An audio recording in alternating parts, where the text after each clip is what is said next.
Strategic back again.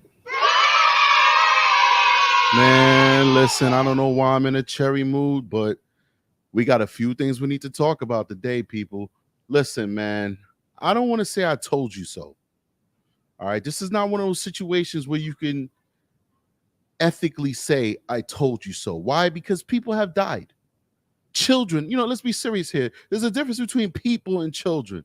People are synonymous with autonomous creatures like adults. They can make their own decisions, make their own choices in life. Children, yeah, they're people, but they don't have the agency to survive on their own. They need us. They need parents. 10-year-olds, I know many of you have 10-year-olds. I have a 10-year-old. Sometimes they could be a little sassy. Sometimes they could crave that independence, but without us, they can't survive. We know that for a fact. Children have died. So it's not a scenario where we should be saying, I told you so. But I told you so. What did I tell you? I told all those armchair, former, active, whatever law enforcement officers out there that I don't know who taught you. I don't know what scenarios you done been through.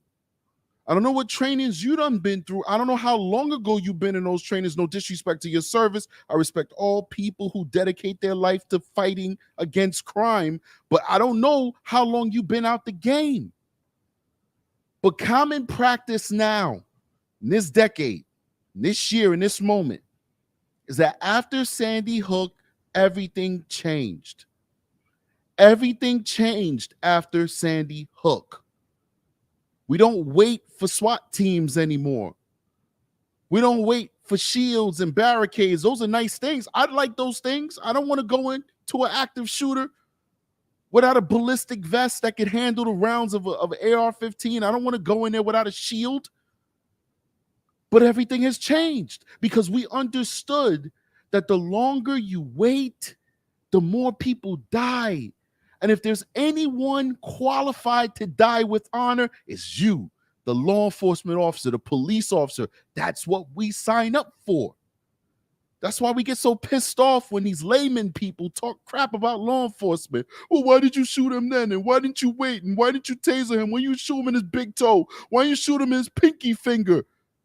We get pissed off when you people question us because we're the professionals. But just like we have a right to get pissed off when you tell us where we should have shot him, we also have to be able to take criticism when we mess it up, when we fuck it up. And ladies and gentlemen, as I told you, and as they are now admitting on national television to the chagrin of other YouTubers who refuse to accept that they were wrong, Officer Tatum, no disrespect. I told you guys 1,000 times, I like Officer Tatum. I subscribe to his show. I've sent him super chats. I've been a part of his membership. I'm trying to get people to be a member on my show. I was on his show for a membership for a little bit. It doesn't matter if you're a nice person. It doesn't matter if you're cool, but you're still human and you got it wrong. And now we're getting proof that they got it wrong. And you guys needed proof. I didn't need proof. I just needed the scenario. And the reason why I just needed the scenario is because I know the policy and procedures of today. And I'm not on YouTube to defend cops. It may seem like it to some of you guys because unbeknownst to you, a lot of these cops who get into these police-involved shootings are actually following policy and procedures. Now, if you don't like the policy and procedures, that's perfectly all right. You need to go to your local politicians, go to your mayor, who's usually the boss of your police department, and tell them you want the policy changed. But 9 times out of 10, these cops are following policy and procedure when they pull the trigger. So it looks like Strategic is always defending the cops. But that's not why I'm on YouTube. That's not my shtick. That's not my corner. My corner is to keep it real with you and to follow the facts. And any officer worth his salt could have looked at that situation and said, those cops should have went in. And now the police chief of the Uvalde Police Department, oh yeah, he's coming forward and he's saying, we dropped the ball. We should have went in. And all that extra stuff that you hear from these other shows, I just listen to Tatum talking about this. And he's talking about, you don't got police ballistic shields, and you don't have protection, and you don't have this, and you don't have that, so you just gonna go in and die and get picked off? Guess what? That's not what the training says. The training says you go stop that threat. So if the universe says that this is your time, I'm sorry to say it, this is your motherfucking time. Because you got a whole bunch of babies in that room that have not lived a fraction of the life that you have lived, who are dying slowly at the hands of a madman. And what did those cops in Texas do? They allowed him to stay in that classroom with those women and children, because he killed 2 teachers, female teachers, for 40 minutes. For 40 minutes until the shooting stopped. Till the shooting stopped. And a part of that 40 minutes, the shooting stopped like 30 minutes into it. So there's an additional 10 minutes to 20 minutes where the shooting stopped. And then they went in when everybody was already dead. Well, I got a few things I want to show to you, because a lot of people don't like the truth. Before we get started, because it's gonna be a little bit of a long show, because we're going to listen to the press conference where purportedly they're gonna start telling us the truth of what really happened. But I want to show you guys. I'm gonna show you guys an example of bravery, of true bravery. I'm gonna show you guys an example of true bravery. This video you're about to see is of the NYPD. And the NYPD are in front of a door where a man is shooting through the door at them. You don't see nobody making excuses. You don't see nobody bitching out. You don't see nobody tactically retreating. All you see is action. Let's go.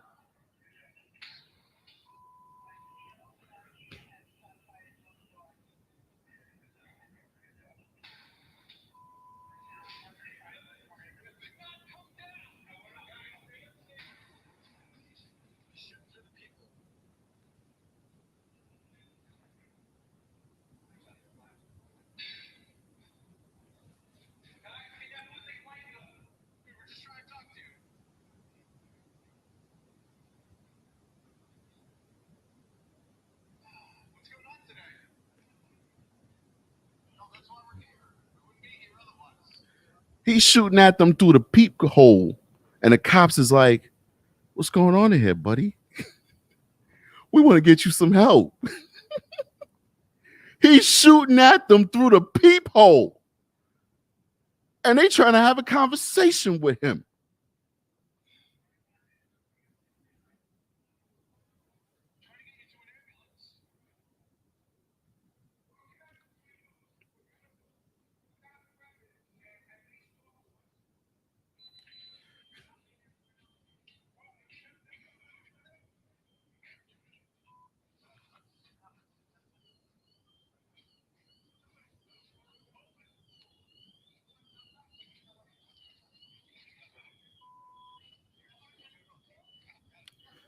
And one of the reasons why I wanted to show you this,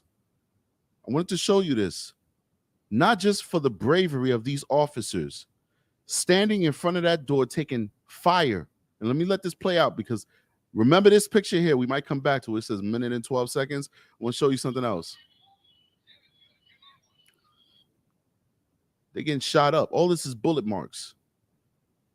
Yeah, they had a ballistic shield, but all this is bullet marks of them shooting at the shield. Shooting at the shield. They stood right in front of that door and took fire. But I want you to look at this. What do you see there? They came in from both sides. While officers were at the door taking fire to preoccupy this assailant, other officers went through the window and was able to get him on the back side. These officers, they act like they couldn't go through windows. They act like the only way in, or the only way to engage this suspect, was through those doors. That's what Tatum and the rest of these folks that are trying to defend these folks want you to believe. And even though they're not even defending themselves right now, the cops ain't even defending themselves right now. They're admitting that they were wrong.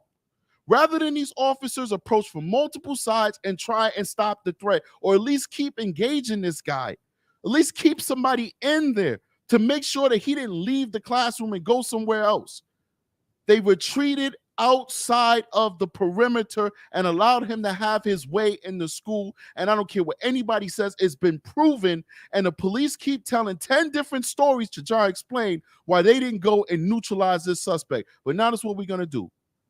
We're going to go to some of the experts, if you want to call them. I'm an expert. Truly am. And I'm telling you that they're wrong. I'm an expert that actively is getting a check to do what I'm doing right now. Not retired, not former, none of that. Getting a check right now, and I'm telling you, those officers was wrong, and it's turning out that they were wrong. But I want to show you something very interesting that blew my mind. Can you believe that 2 months prior to this incident, these officers of the Uvalde Police Department actually did an active shooter in the school training in this very same school? So now they can't even say they didn't know what to do, because they're the ones hosting the training. They're the ones who have been trained so much on this topic that they are now bona fide experts. So we got a $50 super chat from Stevie Marley. Let's bring it up on the top here and play the music.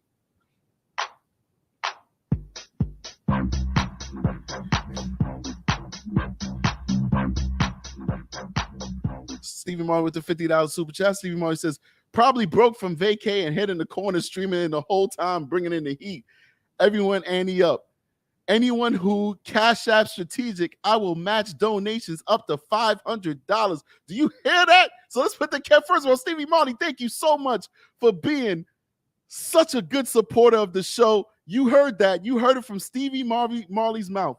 If you Cash App the Strategic Eyes Show, he will match it up to $500. Let's see where the love is at. We got another super chat, $20 super chat from Educated Lady. Let's bring that up here. I'm so sorry.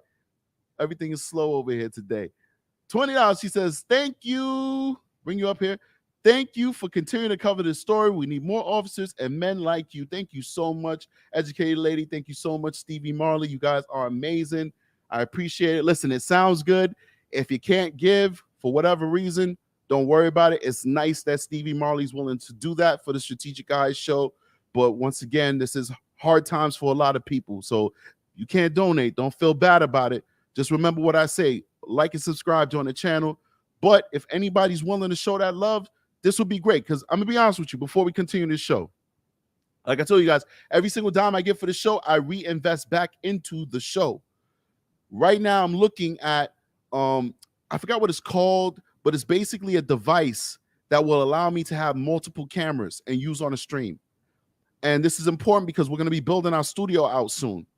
So this device will allow me to change cameras and be like this, like Brian Gumble, like over here, camera over there, whatever.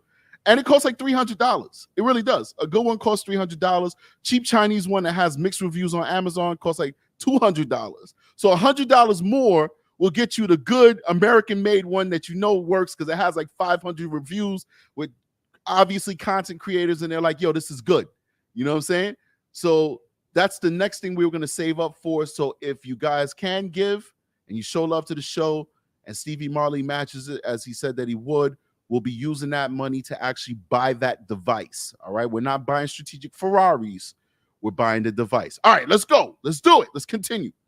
So 2 months prior, they did a drill for active shooter. And I want to read a little bit of this article before we move forward. It says 2 months before, an 18-year-old opened fire inside one of their campuses, killing 21 people. The Uvalde CISD police held a training to prepare as best as possible for the exact type of situation. The Uvalde Consolidated Independent School District posted about the active shooter training on March 22nd. That was not that long. It was 2 months ago, man. In the post, the department said the training took place at the high school, and the goal was to train every Uvalde area law enforcement officers so that we can prepare as best as possible for any situation that may arise. We got a $5 super chat from Hey Watch This. Thank you so much, my brother. Appreciate you. And then I want to read that post out for you guys. On Monday, UCISD Police Department hosting an active shooter training at the Uvalde High School.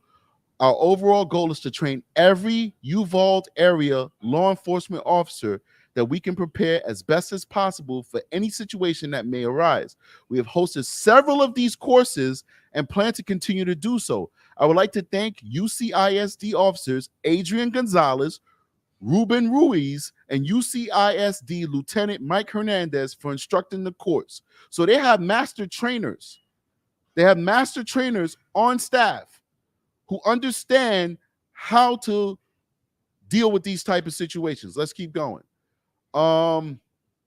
Additionally, we'd like to thank Dr. Hernell and Ms. Mueller for supporting our plans to keep our children and staff safe. Great job, everyone. So this was not something that was new. This is something that these guys were aware of.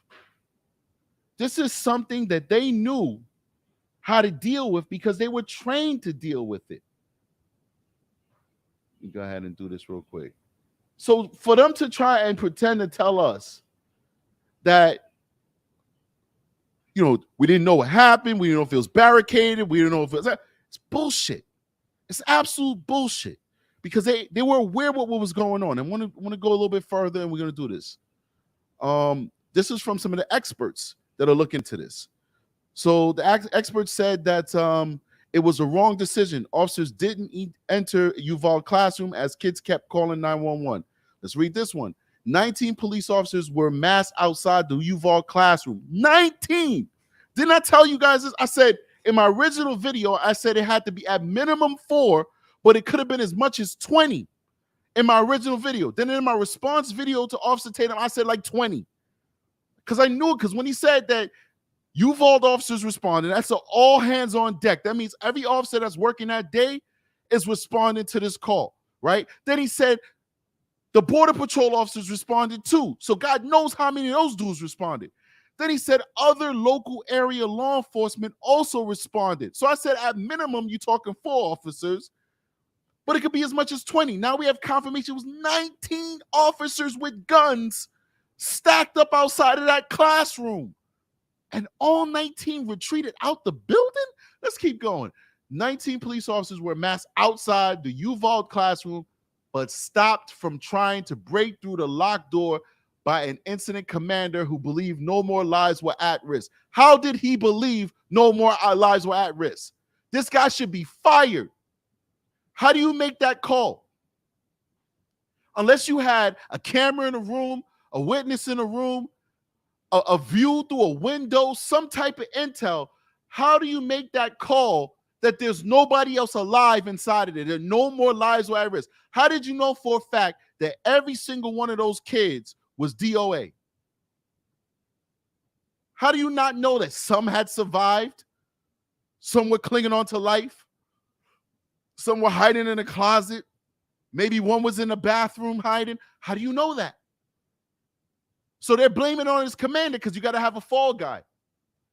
How do those officers who are stacked up on a door listen to that order? If I'm stacked up on a door, I'm not retreating. And what type of commander would make that call? Nobody makes that call during an active shooter because the training is clear. The training is you stop the threat. Once again, the training is you stop the threat. There's no fallback retreat. Active shooters is its own category. Barricaded is its own category. Hostage situation is its own category. Active shooter is its own category. And the only solution to active shooter is to go in there and stop the threat. Until you can say on the radio, the threat is neutralized, you have not done your job. We got another $20 super chat from Dr. Cataclysm. Wow. Jesus Christ, I appreciate you immensely. Thank you so much. Dr. Cataclysm says, let me bring it up here. And we'll get back to the article. He says, the more I learn about this, the more I loathe the fact that I share the same country, language, and species as these honorless and cowardly pretenders that claim to be men. How entirely despicable they failed their base duty. And I agree 1,000%. And I don't care what anybody says. I don't care what anybody retired, resigned, whatever has to say about me, because I serve right now. And when I retire, then I lose that prestige. And now I have to say, well, this is my point of view based off of what I remember I used to do or what I was trained to do back in the day. But I'm telling you what I'm trained to do right now. God forbid I go clock in next week when I'm done with my vacation and an active shooter happen. I got to do what I'm telling you that I got to do on a computer right now. Period. Point blank, period.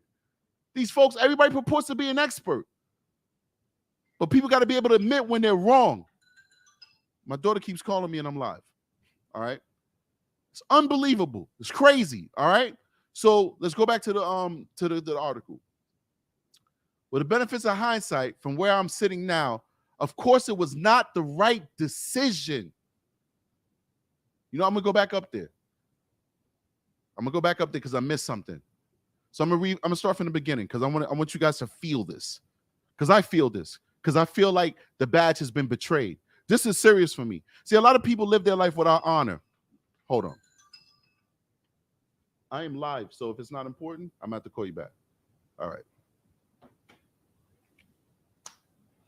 I live my life for honor.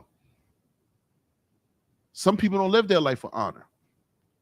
When I got up on that podium and I raised my hand, that meant something to me.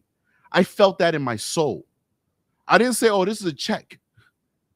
Oh, this is how good health insurance. Oh, man, I'm retired and be great retirement. No, it meant something to me to be told that my job is to protect the most baseline freedom that this country gives you, which is for you to be safe and prosperous. You can't have prosperity without safety. You cannot create a perfect union if there is no order. So I am hurt right now.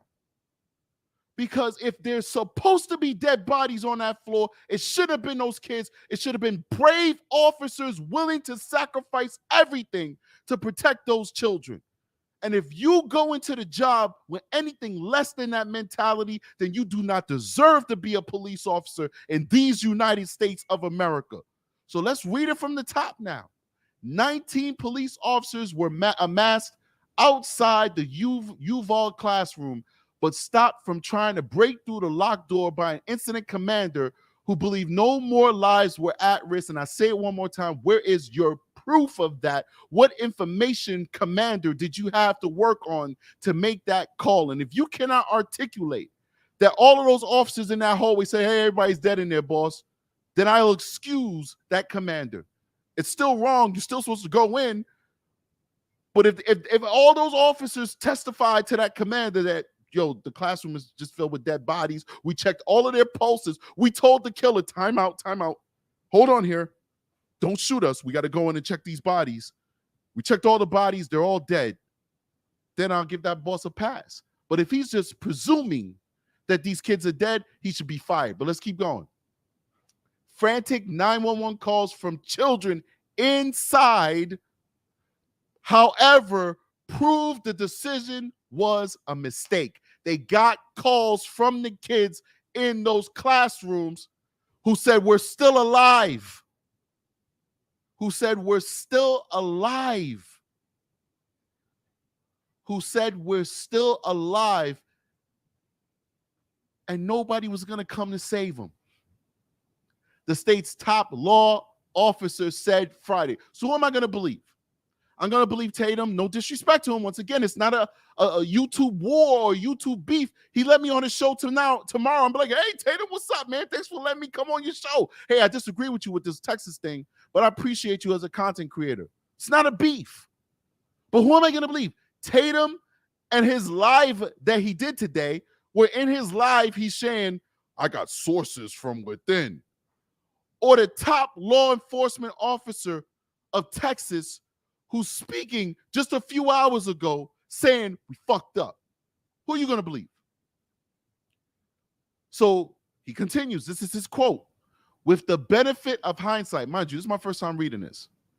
With the benefit of hindsight, from where I'm sitting now, of course it was not the right decision.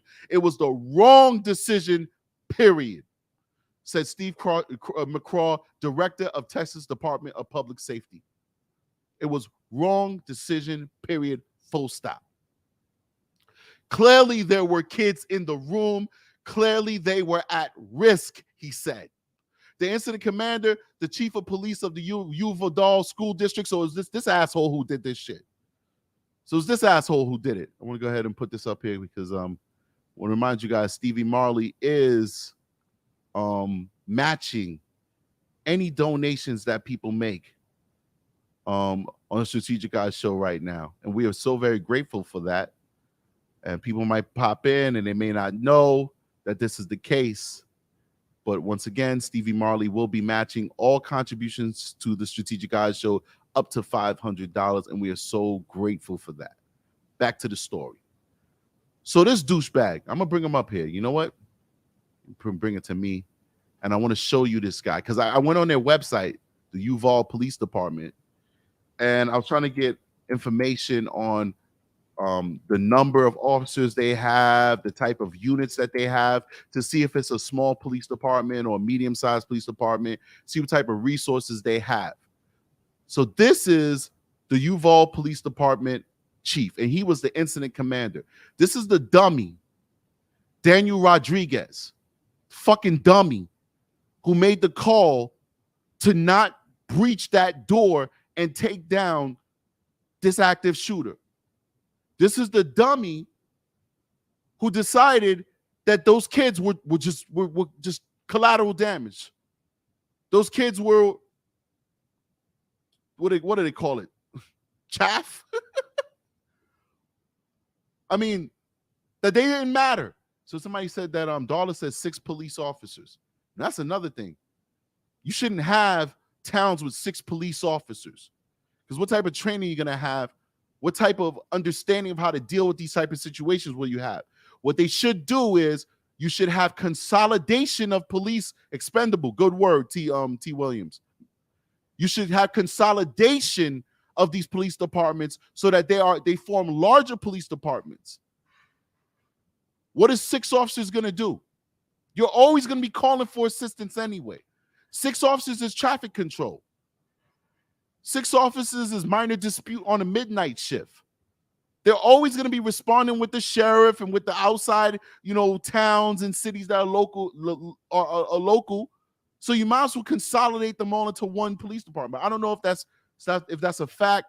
I haven't verified it myself, but I love Darla. She's most likely probably correct. Let's keep going. Let's go back to this article.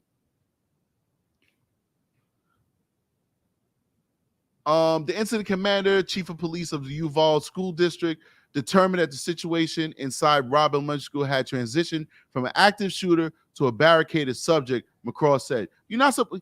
Nothing in the training, and this is supposed to be a chief of police. He's supposed to get all this training. He's supposed to know it to his heart. Nothing in the training says that you're supposed to transition. When it starts as an active shooter, you're supposed to finish it as an active shooter.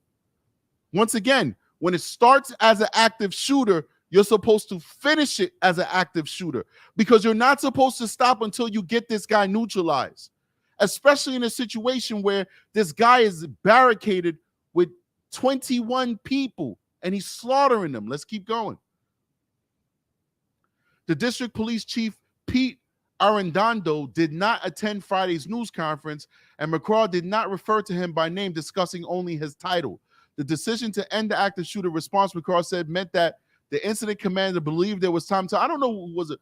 Oh, okay, so this is a different, it wasn't this guy, Daniel Rodriguez. It was this Pete Arredondo dude, all right?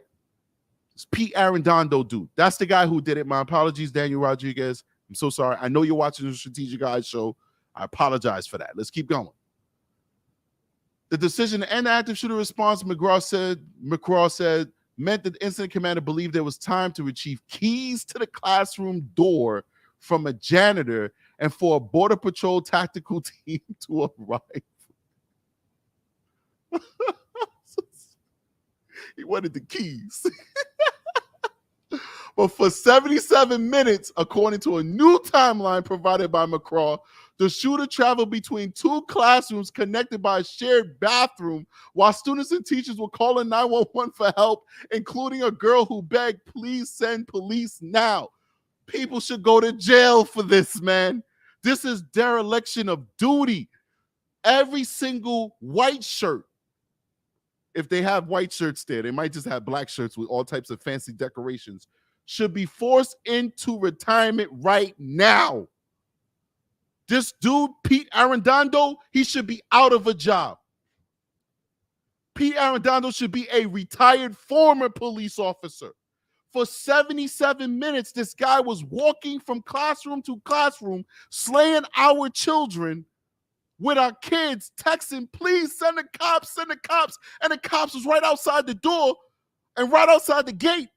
And they would not go and help these kids. This is a slaughter. This is state-sanctioned murder, man. This is literally, we are bearing witness to state-sanctioned murder. They all got blood on their hands. Every single one of them have blood on their hands because they did not try. Let's keep going. Wow. This is a massive lawsuit. This should be a federal and a state lawsuit because the feds was there too. Border Patrol, the moment they step foot in that area, they are now liable as well.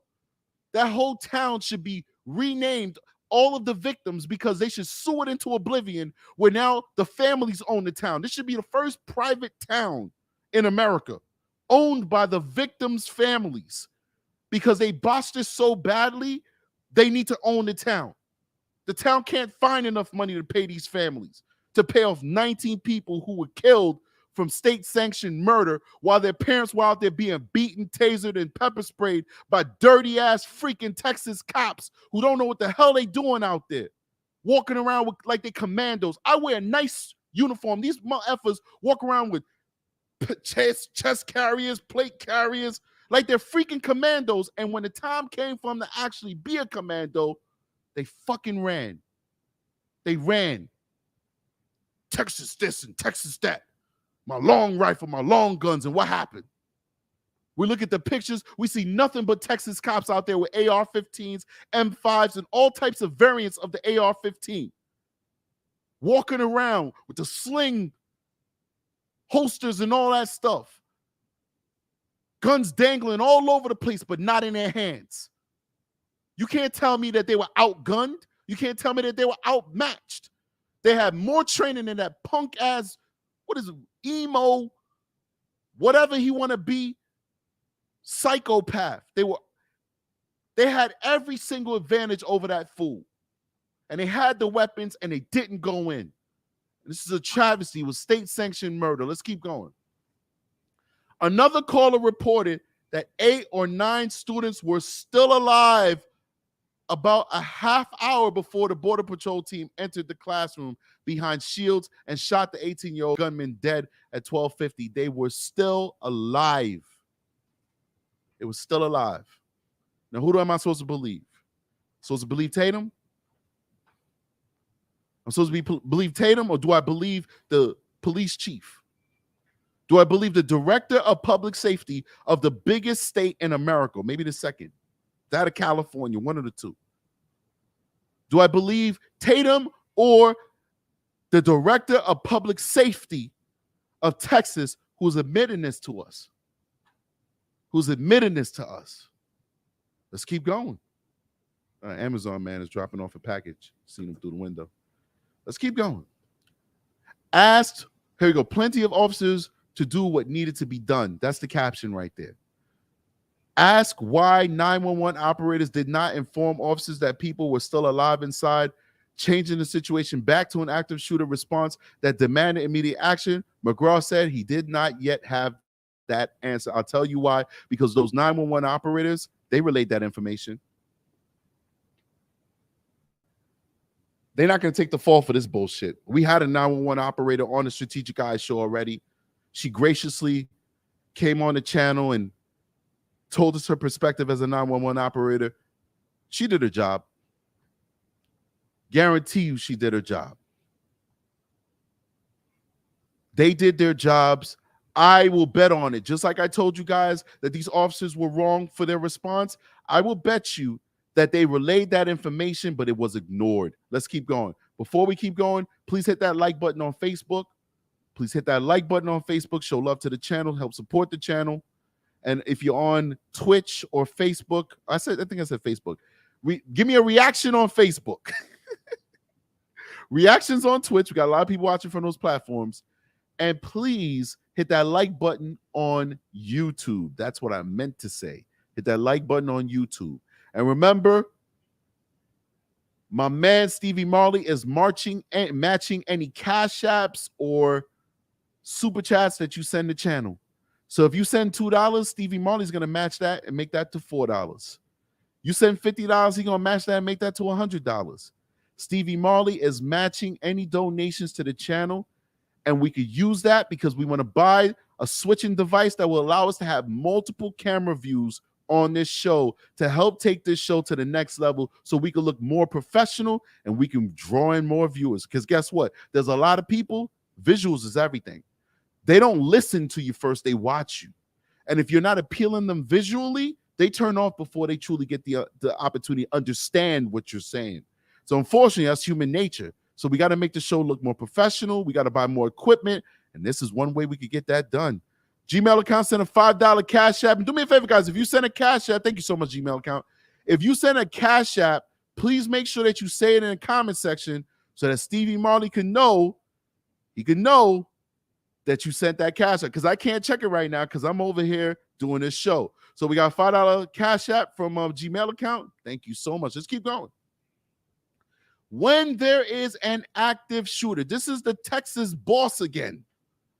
When there is an active shooter, the rules change. Did I not tell you that? You guys go, I got almost 6,000 subscribers coming here bringing you truth, but you guys would rather listen to these former retired entertainer people who don't know what the F they talking about, because none of them is getting new manuals. None of them is going to training. They're retired or they resigned. They don't work in the department no more. It's like a doctor. When you're a doctor, you're required to take certain trainings. You're required to keep up on your reading material, to understand new studies, to understand new innovations. You're required to do that. But when you're retired and you're no longer actively in the field, guess what? There's a lot about medicine you don't know about because you're not required to do those things anymore. Well, guess what? You got a guy here who's still required to do it. And I'm telling you what the policy is, yet half of you going out there listening to people who don't work the job no more. They're not in the job anymore. Well, this guy's telling you what Strategic Eyes told you for the last 2 days. When there is an active shooter, the rules change. You don't have time.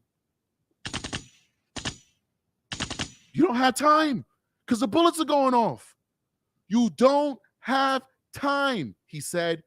You keep shooting until the subject is dead. Did I tell you that? He was one kid with a rifle. Yes, a rifle is a powerful gun. But you had 19 cops who could have sent bullets down at that fool and overwhelmed him with bullets and killed him. 19 cops versus one shooter. Who do you think is going to win? The head of law enforcement in the state of Texas just told us when there is an active shooter, the rules change. You don't have time, he said. You keep shooting until the subject is dead. This is one of those few instances in our society, in our culture, in our America, where the cops become judge, jury, and executioner. The courts don't want Salvador Ramos. The courts don't want him. The district attorneys don't want him. The defense attorneys don't want to defend him. The jails don't want him. Police have permission to execute him. Police have a constitutional right to execute him. We have a $20 super chat from Mattistep. Mattistep says, sending love from Vermont. You are a great man. I got a lot of respect for you, but I got no respect for the state, especially those fools down in Uvalde. I may say some things that are inflammatory, but no, I support you. I appreciate you, man. You know this is a free speech zone. You know we speak our mind on you on the Strategic Eyes Show. The only person who moderates the Strategic Eyes Show is Google. That's it, man. Thank you so much, Manistek. You are the man, brother. You are the man. I appreciate you immensely for supporting the channel and showing love to the Strategic Eyes Show. All right, let's keep going. Let's keep going, man. This article is just preaching the truth. The Statesman. Within 20 minutes of the first shots fired into a classroom, 19 police officers had assembled in the hallway outside the classroom. McCraw said there were plenty of officers to do what needed to be done, with one exception, is that the incident commander inside believed he needed more equipment and more officers to do a tactical breach at the time. He added, the incident commander is a coward. He didn't even have to breach the door. He's like 300 feet away inside of a command post. I hope. Maybe this mother effer wasn't even on scene. Maybe he was freaking inside of the police station when this was happening. Wow. McCraw also updated the timeline of the shooting, correcting once again several errors made in previous reports. Let's go to this. I want to hear this. This is important. Let's see if they start telling the truth about this timeline. Let's see if we're going to hear the truth about the timeline. Let's do it.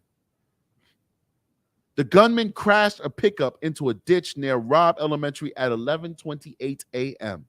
and began firing into the school windows from a campus parking lot 3 minutes later. Now, I heard that he was out there firing at the school for 12 minutes, so I don't understand why the school didn't go under lockdown. Because we're blaming the police, and the police did some real funky bullshit shit. We're blaming police, and they deserve their blame. But there are other murderers that exist.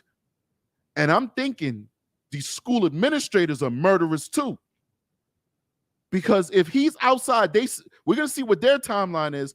But I've heard that he was outside for 12 minutes shooting at the school. That school should have been at lockdown. They said kids was running in from the playground. They were outside in the playground. The kids ran in and said, look, there's a guy out there with a gun, and he's shooting at us, and he's shooting at the school. And they told the kids to shelter in place. So if you're telling the kids to shelter in place, why weren't all of the doors locked?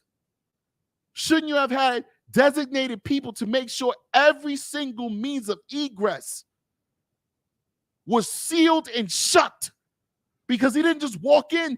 10 minutes is a lifetime. This is not a 20,000 acre school.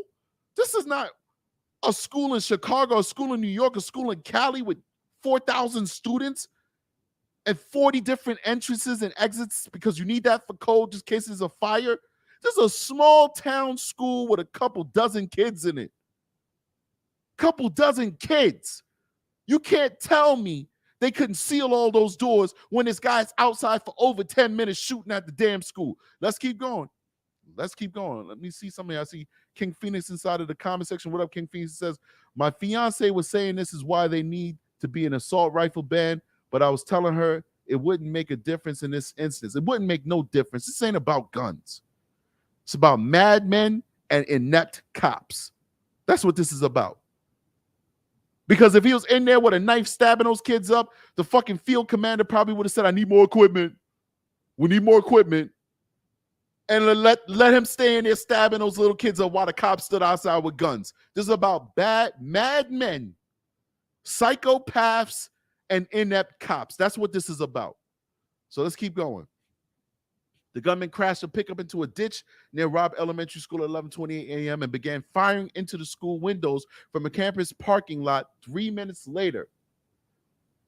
At 11:32, he entered school. So this is leaving something out here, and I don't like this already. It's leaving out the fact that he shot at the funeral home that had a funeral. And those people went and they called the cops and said, there's a gunman out here shooting at the funeral home. That's what they're saying. But 3 minutes later, according to this timeline, we'll let them say what they got to say, and we'll see if we can find the truth. So 3 minutes later, at 11:33, he entered the school through a propped open outer door. It's an active shooter. You're telling our children. Remember, I told you, children belong to all of us. My kids aren't my kids. Your kids aren't your kids. Our children are the future of the human race. They belong to all of us. So the school told our children to shelter in place because there's an active shooter outside. But the school didn't make sure that all of the doors were secured. They had a door propped open for this madman to walk into. Let's keep going. At 11:30, he entered the school through a propped open outer door, traveled down 2 hallways, and began shooting into room 111 and 112. The angle on the video was not conclusive, McCraw said. Let's keep going. That means 5 minutes elapsed from the crash until the gunman entered the school, not 12 minutes, as DPS reported a day earlier. All right, so now they're saying that 12-minute thing is bullshit. That's what they're saying. Let's keep going.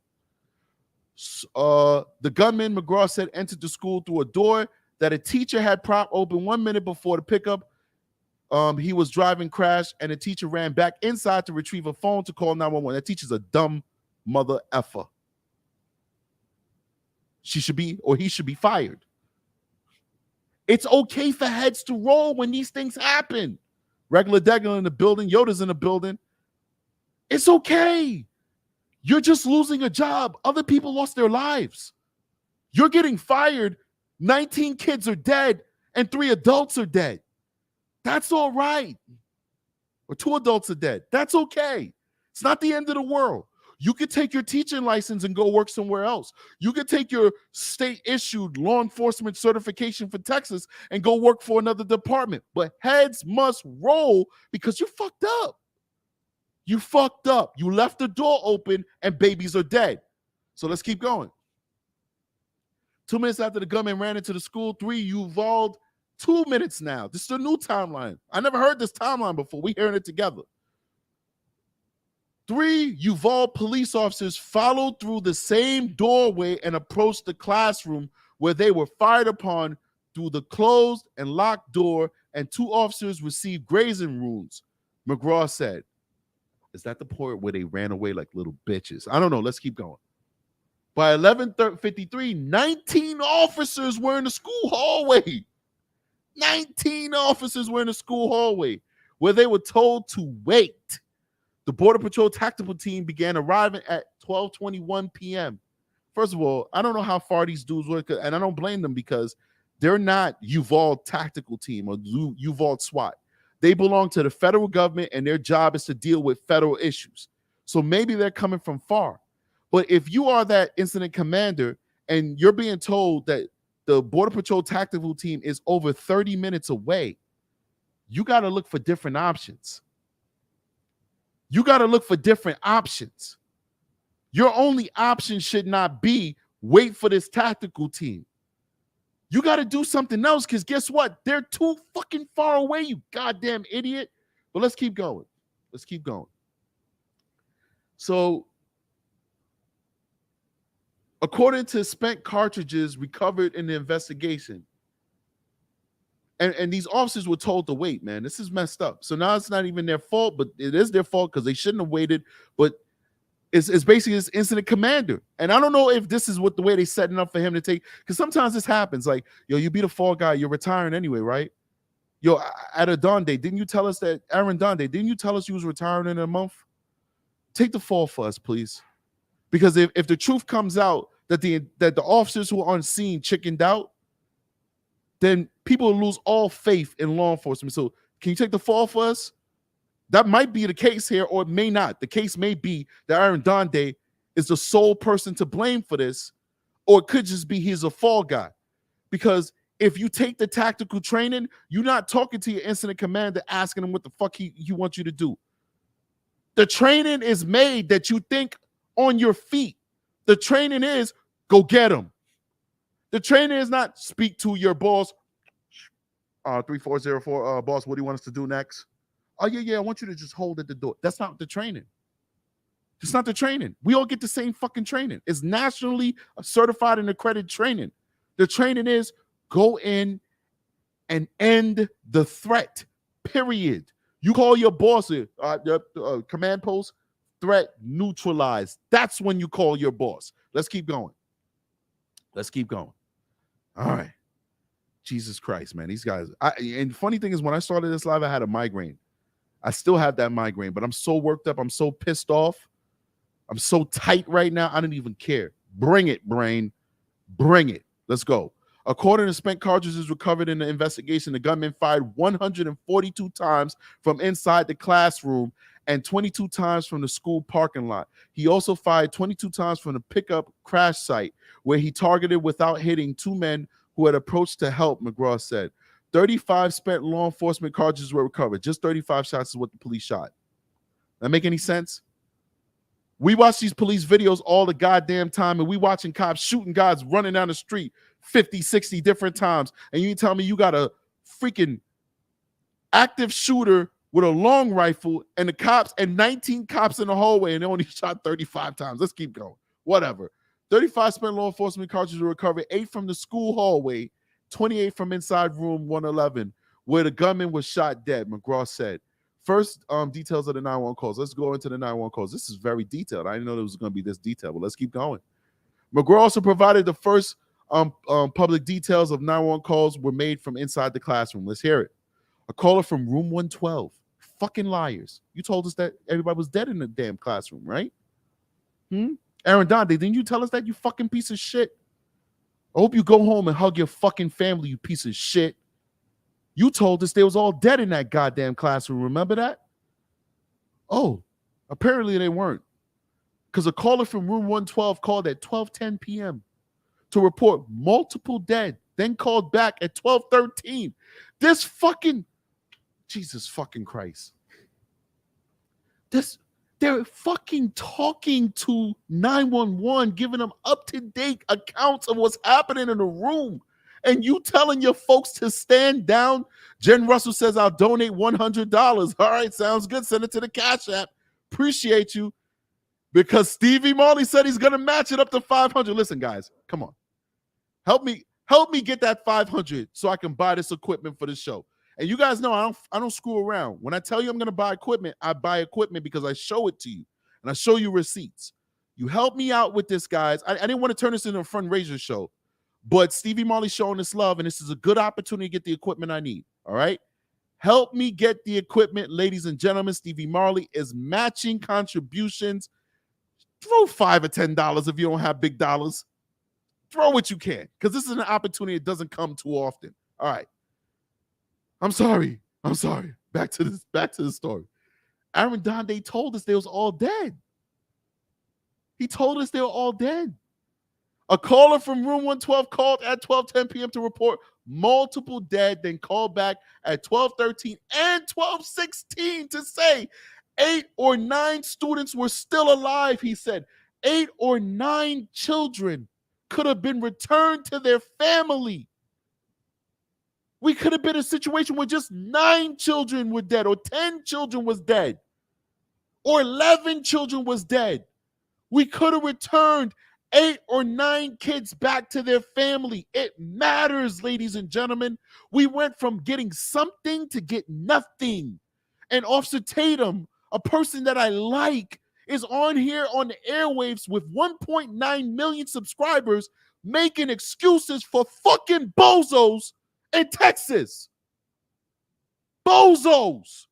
He's making excuses for Aaron Donde. Aaron Donde don't know you. He don't give a fuck about you. You know the policy. Active shooters get neutralized. That's the policy. We could have returned people's kids home to them. Jesus Christ. Let's keep going. During a call from a student. Now I want to go back up here. I want to see this timeline. Because the student now kids are calling. So they entered the classroom at 12:50. They entered the classroom at 12:50. We got a $10 super chat from King Phoenix. I appreciate you, brother. Thank you. Keep them coming, people. I appreciate you. I know it's tough for you guys out there, but the help, it matters to the Strategic Eyes show. So 12:50, they entered the classroom. Now let's go back to this hero kid, because these kids are heroes. I want a motherfucking plaque in Washington, D.C. for these kids.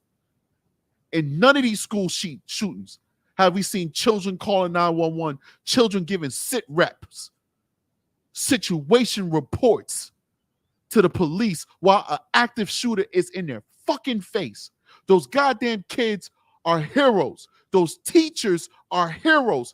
They fought until the end. They gave more than the cops was willing to give. They gave more than what Uvalde PD was willing to give. They gave their lives. They gave their lives trying to protect each other. They're the real heroes. Those parents outside who are willing to get arrested, pepper sprayed, and tasered to go save their children, they're the real fucking heroes. They're the real heroes. Some people, one thing Tatum said, I'm not trying to make this a hate Tatum show, but I listened to him, and this is what got to be a response to what he's saying. Oh, what are you going to do? You don't have no guns. The parents are just going to come in and get slaughtered. Well, what happened to the people inside of that train, into that church? Those Asian people in front of that church that happened right after the Buffalo shooting.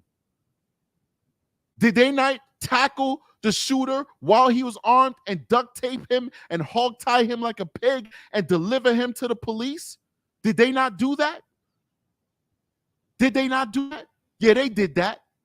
They had no guns. He had a gun. He killed one person, wounded like 2 or 3 others, and the rest of the parishioners in that holy place were able to subdue his dumbass and gift wrap him to the cops. Do I want to see dead parents? No.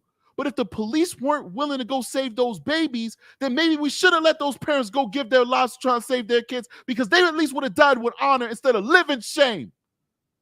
Those cops are living in shame right now. Every single man that was on that stack. And if you don't know what a stack is, go look it up. Every single man that was on that stack is living in shame. And Aaron Donde, you should live and die in shame because you allowed those children to die. Your whole career means nothing because you had one moment to get it right. The moment that mattered the most to this community, and you failed them. But let's keep going. Let's go to my little hero. Let's go to my little hero. During a call from a student, my little hero, at 12:43, this is minutes before they breached the door. At 12:43 and 12:47, 3 minutes before they breached the door, she asked 911 to please send police now. Every second counts. That's why the training says go and neutralize the threat. That means that if the door was locked, you should have went through the window. You should have had officers shooting through the windows. These are 8 and 9-year-olds. They're not walking around playing with Play-Doh. They're all huddled on the ground, on the floor, praying to be saved. If you're shooting at this active shooter who's standing up through the window, you're not shooting any kids. They're all on the ground laying down trying to wait for help. They should have went through the windows. They should have did whatever the hell they could do to get this dude. But let's keep going. Let's keep going. The initial response to the shooting has drawn increased scrutiny after officials acknowledged that the gunman was not challenged by police officers for an hour, though Friday's update put that time at 77 minutes. 77 minutes. This update is now the truth. It first was 40 minutes. All of those hashtag 40 minutes, throw that shit out the water. That's fake news. Hashtag 77. For well over an hour, the police did not engage this guy, and he was allowed to slaughter our children. Let's keep going. Let's keep going. Heads must roll. Heads must roll. Heads must roll. In the frenzy to investigate, that confrontation led to a mistaken report, McCraw says. Student released from hospital. In a welcome piece of news Friday, University Hospital released an unidentified 10-year-old girl, the first of 3 children who were sent to the San Antonio hospital treatment after the attack. Still being treated were a 10-year-old girl in a serious condition and a 9-year-old girl in good condition in the hospital. So I want to hear what that little girl has to say. If it's not going to traumatize her, I want her to tell us how she felt being in that classroom while the officers were failing her. I want her to tell us with her own words how it feels to be failed by the people who are sworn to protect you. Let's keep going. The shooter's 66-year-old grandmother, who had been shot in the face before the gunman took her pickup truck to the school, also remains in hospital in serious condition. The last thing I heard is she's going to pull through. And, of course, his crackhead mother, the drug addict chick, his crackhead mother is out there saying that he was a good boy and he was never violent. Even though witnesses have always reported, misspoke. Witnesses reported that her and him would have massive arguments and fights and that she kicked him out of the house. That's why he's living with the grandmother. And yet she's saying he was a good boy and he was respectful, even though witnesses have heard him call her vile names. And it's being alleged that she was a drug addict. That's why she couldn't take care of her own child. She's a fucking drug addict. And that's why we're dealing with the fruits of her labor. She was a terrible mother, a terrible role model, and now her child went on and slaughtered people's babies. Now I want to play this for you guys. I'm going to take a minute, show love to everybody inside the comment section. You guys are awesome. And then I want to play this press conference. All right. Hey, watch this is in the building. Wow. T. Williams is in the building. Regular Degler is in the building. Lindy Lou is in the building. Appreciate you guys. King Phoenix is in the building. Jen Russell's in the building. Thank you so much. Getting a lot of love from Facebook. Facebook, please show love and send some reactions and all that good stuff on Facebook. YouTube, make sure that you're hitting that like button. Clara Burnett is in the building. She says, wow, so poor innocent kids.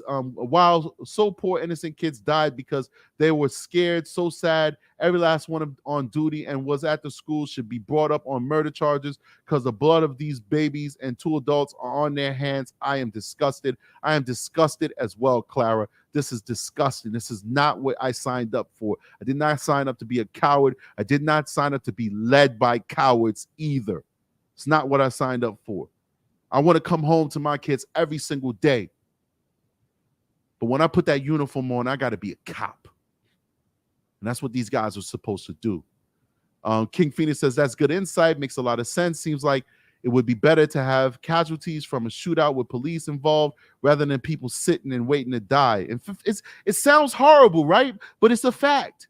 You know, if I'm in a hostage situation and this guy is just picking people off and I'm like just a civilian hostage sitting there and he's coming, I'm like the 15th person on a row sitting, you know, like in the movies where the bank robbers line everybody up and sit you down and, you know, gag you or blindfold you. If this guy's just walking down shooting people and I'm number 15 and he's like 7, 8, 9, blast him in the head.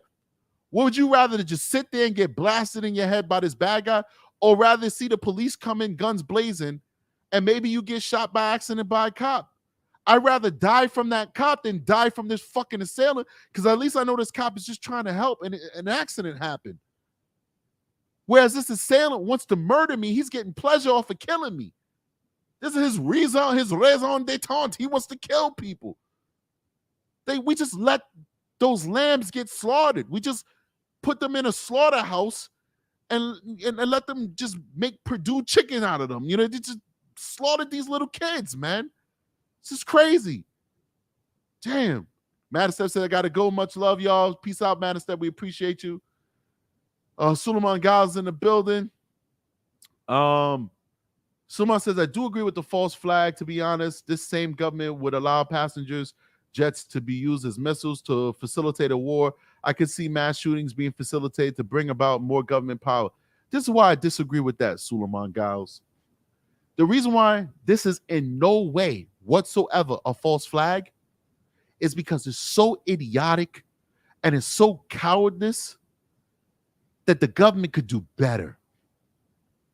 This is human nature right here. This has human nature written all over it. If there are false flags, this is not one of them.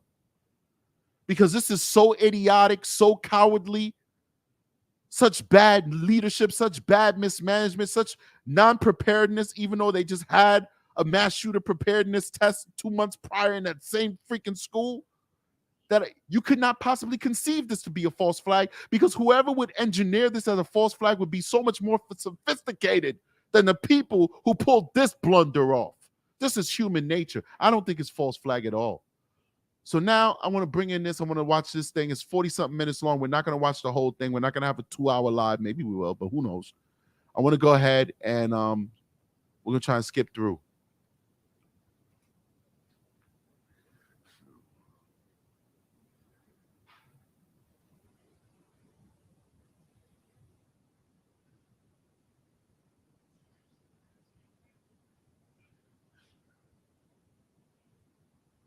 All right, before they get started, Gmail account says she just checked into the new Top Gun film. She's got to run. I just saw Top Gun today. I saw it matinee at the IMAX. Amazing movie. The visuals in that. Top Gun makes you remember what it's like to watch a movie without computer animation. All the dog fights, everything was real planes. It was amazing. It's a fire movie. I'm sorry to change the topic, but let's go on. Oh, Suleiman God says, I mean strategic. Look how idiotic political figures are in 2022. You give them too much credit, brother. Maybe I do. Maybe I do. Let's keep going. Chris Dry is in the middle. What is Chris Dry? Appreciate you. Chris Dry says, I'm going to say that it's possible that only a few people were in on the conspiracy. Not that I'm pushing it. Just saying people follow orders sometimes for no reason. I hear you. Let's keep going now. Let's get this queued up. Let's get here. See if we can get we can get in there. All right. Here comes the boss here. He's got that walk like, I'm in charge. Let's keep going.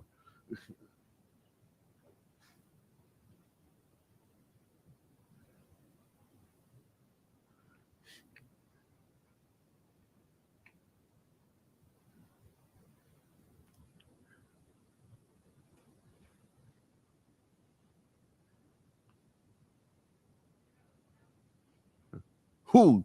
This guy's definitely in charge.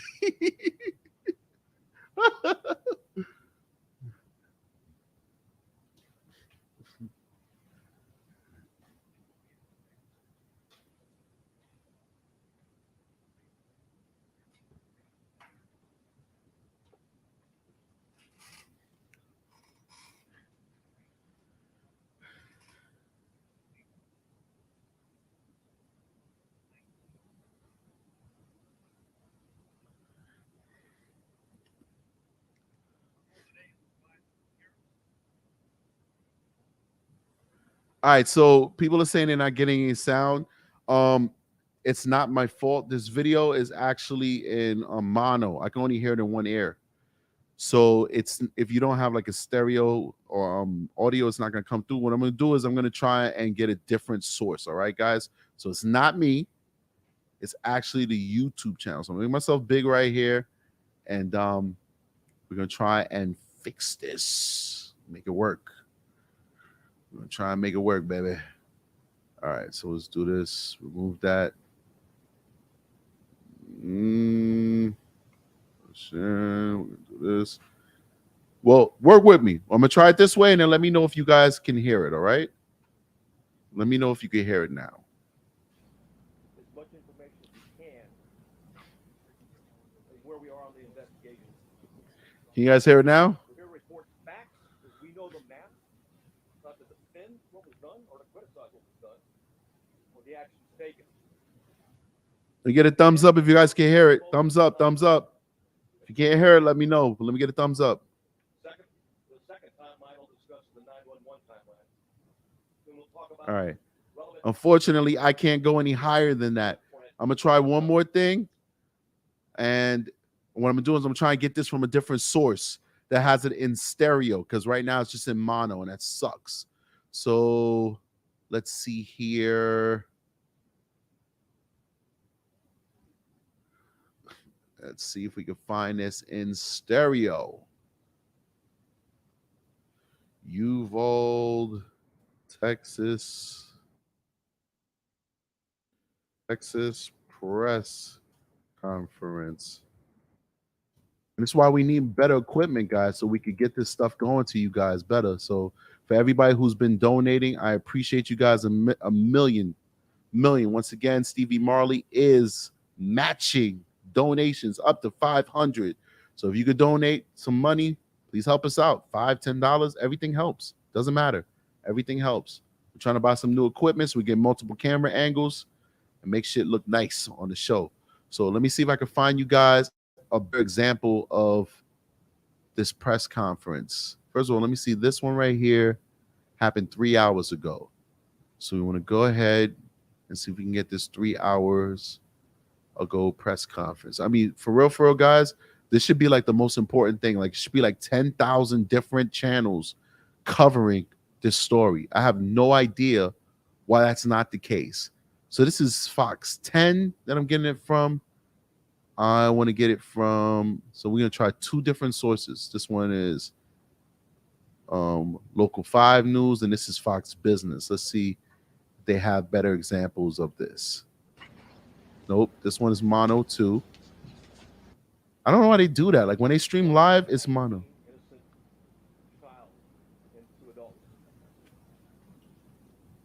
This one's stereo. All right, let me know how this, if you guys like the way this one sounds. So I'm gonna bring it up. And let me know if this one sounds better. The public Still sounds like shit to me. can is where we are on the investigation. See when I said I need a producer. Because we know the man, Sound any better, people? defend what was done or to criticize what was done or the actions taken. I'll begin first and foremost with the timeline. Give me a thumbs up if it sounds good. Second, Hey, watch this says, hell no. the 911 timeline. Sound like she. Then we'll talk All right, one more try. One more try. This is really good. He's giving that timeline. This is really good. So I want to get this out there. But if it's not working, it ain't working. Let's keep going. This is 4 hours. This is no, that's news. That's 10. Yeah, we're gonna try. We'll see what's good. Fuck it. We don't have nothing to do, but we don't have nothing but time, right? Time and space. Let's see here. Let me get this right. Oh, you know what? Screw it. MSNBC. I know they shit is gonna be on point. They got all the money. They got all the goddamn money. 11:27. We know from That sound like shit too. How about this one? How about this one? Bear with me, people. We're gonna get there. We're gonna get there together. 11:28. That sound like shit too. Damn, these guys suck. I mean, I guess he's outside and they got the mic and all that stuff. I don't know. This is the last one, and I'm gonna play the MSNBC one because it's only 10 minutes long. They're just gonna give the timeline, not all the fluff. Let's see if we get this one going. What I need, to be honest, is an editor. I need somebody who can edit the shows and cut them up, make them look real nice, and put all the graphics and all that stuff. Like, I try. Everything you see is me. I try, but it's not really my forte. Like, I'm not that creative of a person. Like, I don't know how to use like Photoshop and Adobe Premiere and all that stuff to like make shit look real good. Like, I use Adobe Rush, which is like a YouTuber version of Adobe Premiere or whatever. So it's like, it's pared down. It's much easier to use. Still gets a decent product, but I need an editor. I need somebody who knows how to edit video and make it look real fucking nice. Like, that's really what I need. And all that stuff, basically. That's what will take this. That's what takes all YouTube channels to the next level. An editor. An editor. Every single successful YouTube channel has an editor person on staff. Fortunately, I don't make no money off this goddamn channel, so I can't afford to employ somebody as an editor. And I don't have nobody who is really good at that stuff. So this video is not working. I'm gonna just play the MSNBC one and see if they give us a good timeline. We bring you guys, cue you guys in, and let's listen to this together. video evidence. 11:27. The exterior door suspected of what we knew the shooter entered. Ramos was propped open by a teacher. Stupid bitch. 11:28. The suspect vehicle crashes into the ditch, as previously described. The teacher runs to the room 132 to retrieve a phone, and that same teacher walks back to the exit door, and door remains propped open. There were two males, as reported by Regional Director Escalon yesterday. There were two males at a funeral home that when he heard the crash, they went to the crash scene. When they arrived at the crash scene, before they got there, they saw a man with a gun exit the passenger side with a backpack. They immediately began running. Ramos began shooting at him. Did not hit him.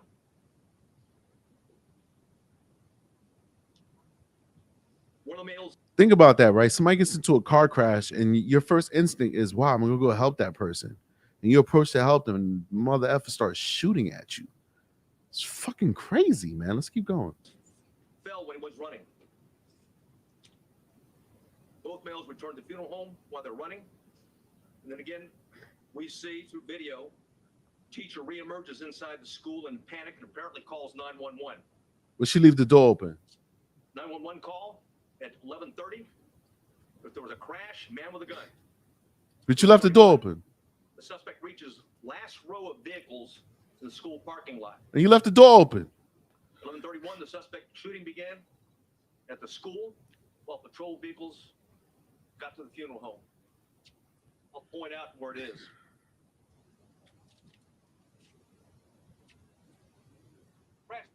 over here. Suspect hiding behind a vehicle, started walking down, shooting into classrooms. There was discussion early on that an ISD, consolidated ISD for Uvalde, had officer, was a resource officer and had confronted the subject. That did not happen, as RDS Cologne talked about yesterday. It was certainly stated in preliminary interviews, but often these preliminary interviews and a cursory walkthrough doesn't reveal the type of information, and certainly, police officers, like anyone else, under stress, sometimes witnesses get it wrong. Bottom line is that officer was not on scene, not on campus, but had heard the 911 call with a man with a gun, drove immediately to the area, sped to what he thought was the man with a gun, to the back of the school, what turned out to be a teacher, and not the suspect. In doing so, he drove right by the suspect, who was hunkered down behind a vehicle, where he began shooting at the school. Wait. I'm not gonna lie to you guys. I'm multitasking right now. I did not just hear what I heard him say. Did he say that the cops drove right? I don't know. Let me not put words in this guy's mouth. Let's bring this back just a little bit, and let's listen to this again. Early on, that an ISD, consolidated ISD for Uvalde, had officer, was a resource officer and had confronted the subject. That did not happen, as RDS Cologne talked about yesterday. It was certainly stated in preliminary interviews, but often these preliminary interviews and a cursory walkthrough doesn't reveal the type of information, and certainly, police officers, like anyone else, under stress, sometimes witnesses get it wrong. Wait. I just don't believe that, right? Because the school resource officer allegedly told that he engaged this guy, had a firefight with him. Now they're saying that that's not true. How did we get that wrong? How can you get that wrong? How can you say under stress or duress or whatever, I had a gunfight with the shooter, but then, oh no, I didn't have a gunfight with him. I was mistaken. I was just under stress. What? All right, we got to run that back again. I'm sorry. I need to get this right. Somebody said turn it up. I can't turn it up any higher. I'm sorry, people. You guys are gonna have to. I think it's a limitation of StreamYards. You know what? Let me try this. I'm gonna try a different way. Okay? I'm gonna try a different way. I'm gonna try and make this louder for you guys because I love you guys. All right? We're gonna try and do this a different way. We're gonna try and do this a different way. Oh shoot! I don't have time to plug in all these. Shoot. Oh, I was gonna plug in the speakers, but we're gonna try it a different way. Let's try it this way. Oh, speakers. Let's try it this way. Yeah, that works. Okay. So now, give me 1 second. I'm gonna hook this up so you guys can hear it better. And you guys let me know if this actually made it better. You guys let me know if this makes it better. Because I know it could be a little bit frustrating. You're trying to listen to it and you can't really hear it. Let's see here. All right. Let's see if this is better. Crash vehicles over here. Still not working. Hold on. Suspect hiding behind a vehicle. We got a $20 super chat from Sonia Q. Texas Barney's fives are covering up what really happened. Yeah, that's exactly what happened. I'm telling you that right now. That's exactly what happened. They're covering it up. They're lying. They're not being honest with us with what happened. Let me see here. I'm trying to get this to actually play on a different Realtek. Why is it? It's supposedly the Realtek speakers. So I don't understand what the problem is with that. Stupid, man. This is crazy. This is ridiculous. It's not following my commands. It's being insubordinate. Even my computer's being insubordinate. Let's see. Let's try this one more time. Maybe if I put my headphones on this, it'll be better for you guys. I'm trying, this is what we're going to do. I'm putting my headphones on. I'm trying to find the connectors to use the speakers. And when I use the speakers, it'll be much better. Somebody said it was better for a second. Let me see. Well, let me try doing what I did before then. You said it was better for a second. Let's try it this way. And then you guys let me know if it's better, okay? Because you guys are awesome. Let's see here. All right. Play. Now we got the spinny. Nothing works. Everything is trash. Nothing works. Everything is trash. Keep going. Spinny. We do have a storm out here. Um, Chris Rice says we can live with it. We just want your take. All right, I could dig that. I could dig that. You guys know how I am. I'm a stickler for perfection, even though I hardly ever, rarely ever achieve perfection. But I could dig it. I got you. All right, as soon as it stops spinning, we have a storm over here. And usually when we have the storms, my internet start getting bad because I have cable internet like everybody else, even though I have gigabit connection, the highest connection you can possibly pay for. The cable company doesn't give a damn. You got to share your bandwidth. So now it's a storm outside. That means everybody in my community is home watching Netflix. And look what time it is. It's 5:50. So everybody's home from work now. They're all watching Netflix at the same time. So now we get shitty connections. All right, so let's do this. Hopefully, make this smaller. The internet is acting a freaking fool. Start walking All down, right, shooting in go the ahead. classroom. The hell? Come on. I seriously need to get Verizon Fios, man. It should be like the number one thing that I do. Verizon Fios. This is ridiculous. Okay.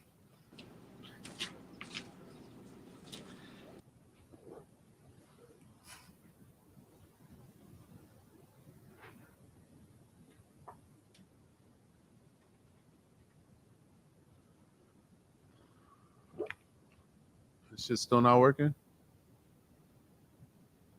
What the hell? I'm gonna restart it now. This is crazy. At 11:27, we know from The fuck? What the hell? He's killing my show right now. What the hell is wrong with these guys? He's literally killing my show, man. For what? You two don't like me no more. When you start speaking that truth, this is what happens. Killing my show. See, it said it's loud now, right? I'm hooking it up. We finally got it. Now the thing is buffering. It's ridiculous. All right. Let me see here. Let me see if we can lower the quality. Maybe if we lower the quality. at 11:27, There we go. we know from It's ridiculous. There's another thing I'm gonna do. I'm gonna prioritize this on my network. I have the Google internet, and you can prioritize stuff. Wi-Fi.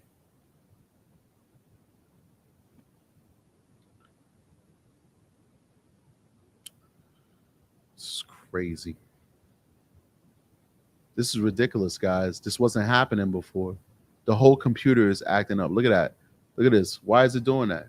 Why is it doing that? I don't know. All right, what I'm gonna do is, like, my whole computer, my whole setup is acting up. That's really weird. That's really freaking weird. Everything is stuttering. Everything is going crazy right now. We're gonna have to do that. What I'm gonna do is,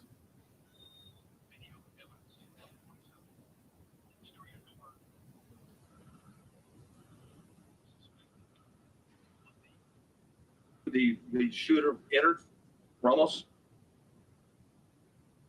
it's all twisted, man. Let me erase all of these tabs.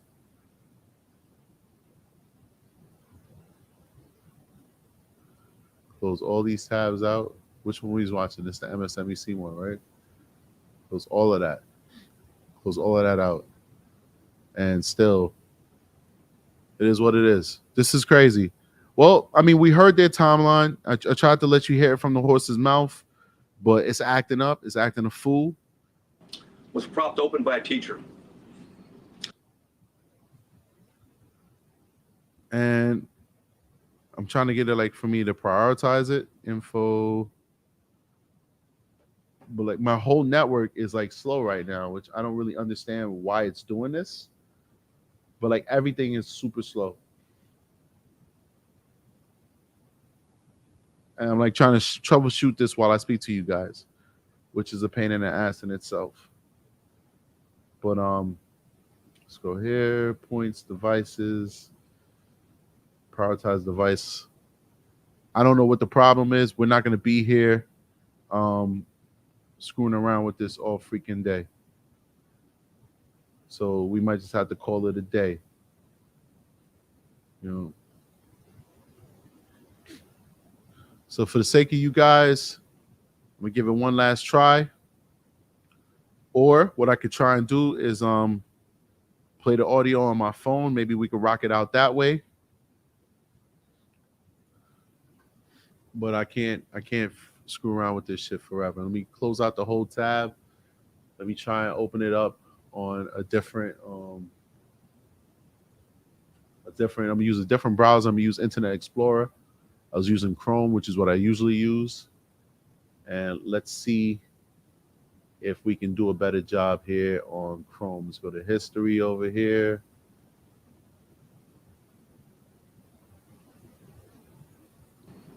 $11:28. The suspect vehicle crashes into the ditch. There we go. As previously described. A teacher runs to the room. Let's see if this is any better. Even Internet Explorer is doing it. 132 to retrieve a phone, and that same teacher walks back to the exit door, and door remains propped open. Let's do this. Make it a lower bandwidth, lower quality. See if that does a better job. I think if this one doesn't work it out, then we're gonna get the hell out of here. Let's see what happens. Let's restart this. All right.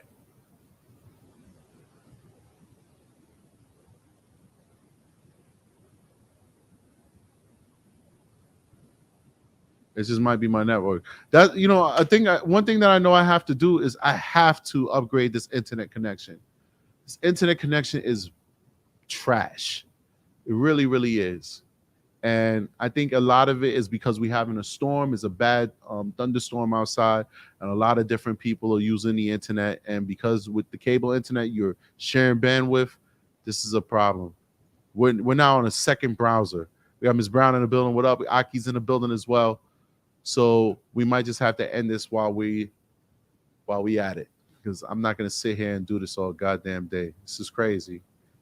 It's at super low quality right now, 240p. Like that doesn't even look good, and we can't get. It's not working. It's buffering. Doesn't make any sense.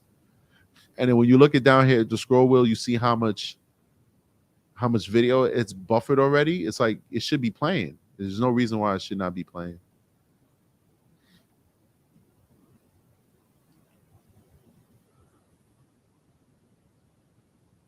Look at that, 240. That's crazy. Doesn't make any sense. I put it out. Look, 144. That's like the worst quality on the planet. Like you could barely see the guy's face when it plays.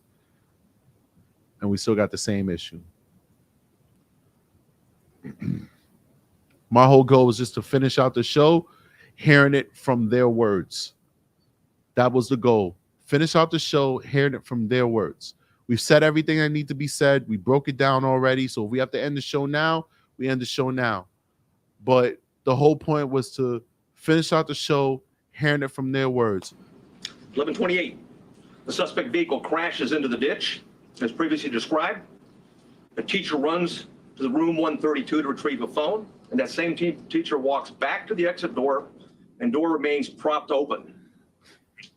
For two males, as reported by Regional Director Escalon yesterday, there were two males at a funeral home that when he heard the crash, they went to the crash scene. When they arrived at the crash scene, before they got there, they saw a man with a gun exit the passenger side with a backpack. They immediately began running. Ramos began shooting at him. Did not hit him.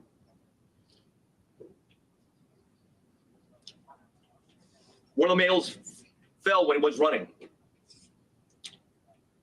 Both males returned to the funeral home while they're running. And then again, we see through video, teacher reemerges inside the school in panic and apparently calls 911. 911 call at 11:30. There was a crash, man with a gun.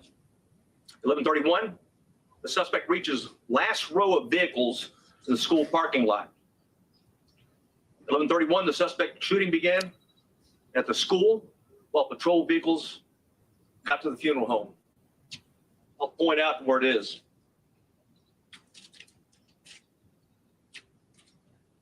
Crashed vehicles over here. Suspect was hiding behind a vehicle, started walking down, shooting into the classroom.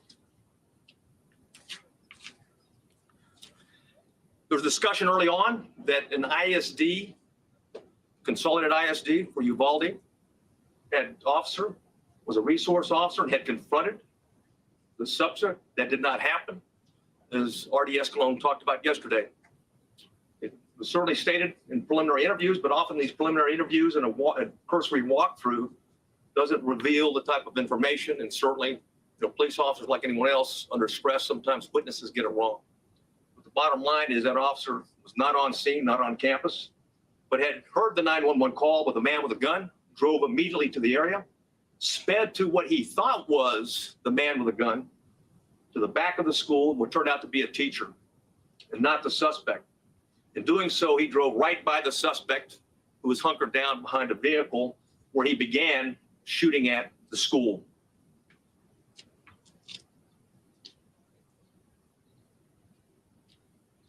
(11:31), the suspect shooting in between the vehicle is when it began. Well, patrol vehicle gets to the funeral home. Multiple shots are fired outside the school at 11:31. Patrol car accelerates into the parking lot, drives by the shooter. That's exactly what I was talking about. It was the ISD officer at that time. He passes, then leaves the camera view. There's multiple shots fired at the school at 11:32, at 11:32:27, 11:32:36. At 11:33 is when the suspect entered the school at the door that I'm pointing to now. At 11:33, the suspect begins shooting into room 111 or 112. It's not possible to determine from the video angle that we have at this point in time. We do know this, that he shot more than 100 rounds based on the audio evidence at that time, at least 100 rounds. He entered at 11:33, or 11:33, he started shooting in the classrooms, 111 and 112. And 11:35, 3 police officers entered the same door as the suspect entered. All 3 of those police officers worked for the Uvalde Police Department. They were later followed by another 4, a team of Uvalde police officers, 3, and also a county deputy sheriff. So a total of 7 officers were on the scene. The 3 initial police officers that arrived went directly to the door, and 2 received grazing wounds at that time from the suspect while the door was closed. At 11:37, there was more gunfire. Another 16 rounds was fired at 11:37. 1 at 11:37 and 16 seconds, 11:38, 11:40, 11:44. At 11:51, a police sergeant and USB agents started to arrive. At 12:03, officers continued to arrive in the hallway, and there were as many as 19 officers at that time in that hallway.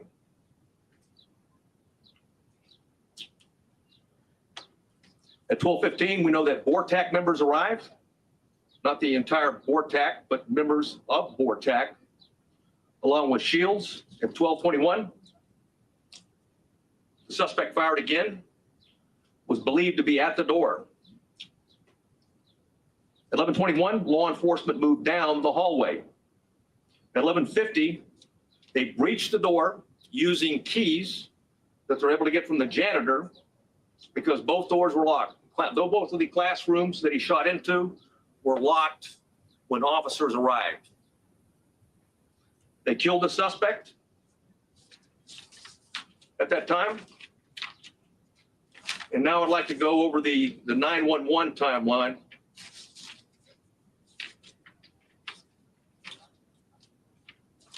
Which I'll warn you is not.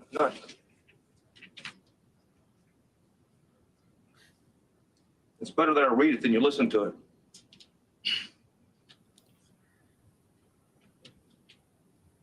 The caller identified, I'll not say her name, but she was in room 112, called 911 at 12:03.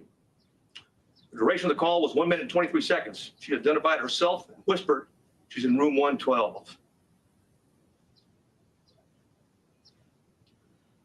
At 12:10, she called back in room 12, advised there were multiple dead. 12:13, again, she called on the phone. Again, at 12:16, she called back and said there was 8 to 9 students alive.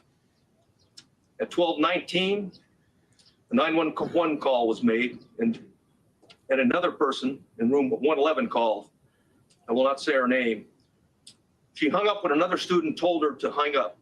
12:21, you could hear over the 911 call that 3 shots were fired. At 12:36, 911 call, it lasted for 21 seconds.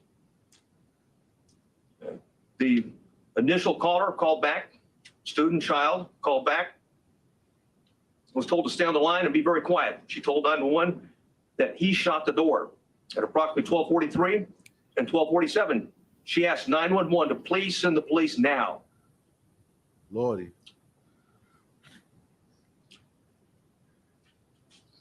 At 12:46, she said that she could hear the police next door. At 12:50, shots are fired. They can be heard over the 911 call. And at 12:51 is very loud and sounds like the officers are moving children out of the room. At that time, the first child that called was outside before the call cuts off.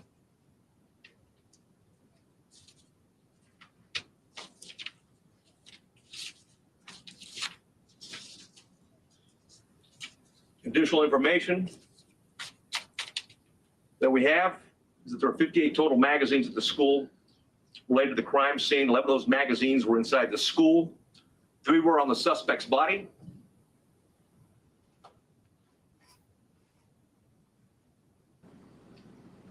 Two in room 112, 6 inside room 111. 5 were on the ground, 1 was in the rifle. There were 32 magazines outside the school, but on school property. 1 just outside the school building and 31 in the suspect's backpack that he did not take into the classrooms with him. There's 15 magazines at the crash site. There were 2 magazines at the suspect's residence for a total of 60 magazines. He had purchased and had a total of 1,657 total rounds of ammunition. 315 of those rounds were inside the school. 142 of those were spent cartridges. 173 were live rounds. 922 were outside of the school, but on school property. 22 of those were spent cartridges. 900 were live rounds. 422 were at the crash site. 22 were spent cartridges. 420 of those were live rounds. There's 35 spent law enforcement cartridges total in the school. 8 of those were in the hallway. 27 were inside the classroom. 111 where the suspect was killed.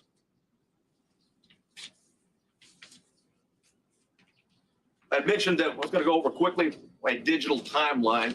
One of the things we talked about early, and I want to correct something that was said early on in the investigation, is that he posted, on Facebook publicly that he was going to kill he was going to shoot his grandmother. And secondly, after that, that he had shot her, and then third, that he was going to go shoot up a school. That did not happen. It was actually on a message. It was a Facebook application, messenger application to somebody else that he had a conversation with.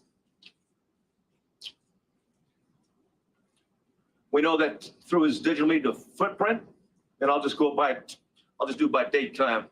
And Ramos asked his sister to help him buy a gun. She flatly refused. That was in September of 21. I'll avoid some of these and get to he had Instagram, a 4-group chat. And it was discussed that Ramos being a school shooter. That was on February 28th of 2022. On March 1st of 2022, there was an Instagram he had with 4 people. It was a chat. He discussed him buying a gun.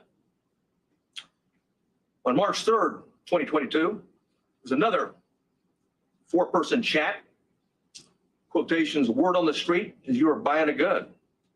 Ramos replied, just bought something. RN.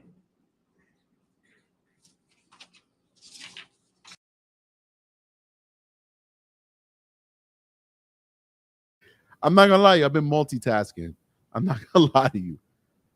I want to play that back because I missed some information, yo. I want to play that back. I know you're gonna be pissed off. It's almost over. I just want to play back, not the whole thing, just midway through. I want to play that back and get some of this information I missed because I got to get the facts here, guys. All right. Hopefully it'll play. It won't give me the spinny. Here we go. At 12:15, we know that BORTAC members arrived. Not the entire BORTAC, but members of BORTAC, along with Shields. At 12:21, the suspect fired again, was believed to be at the door. At 11:21, law enforcement moved down the hallway. At 11:50, they breached the door using keys that they're able to get from the janitor because both doors were locked. Though both of the classrooms that he shot into were locked when officers arrived.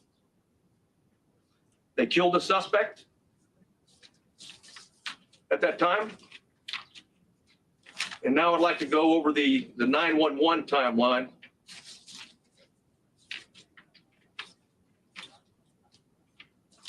Which I'll warn you is not.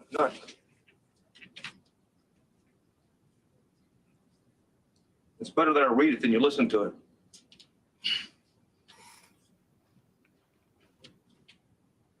The caller identified, I'll not say her name, but she was in room 112, called 911 at 12:03.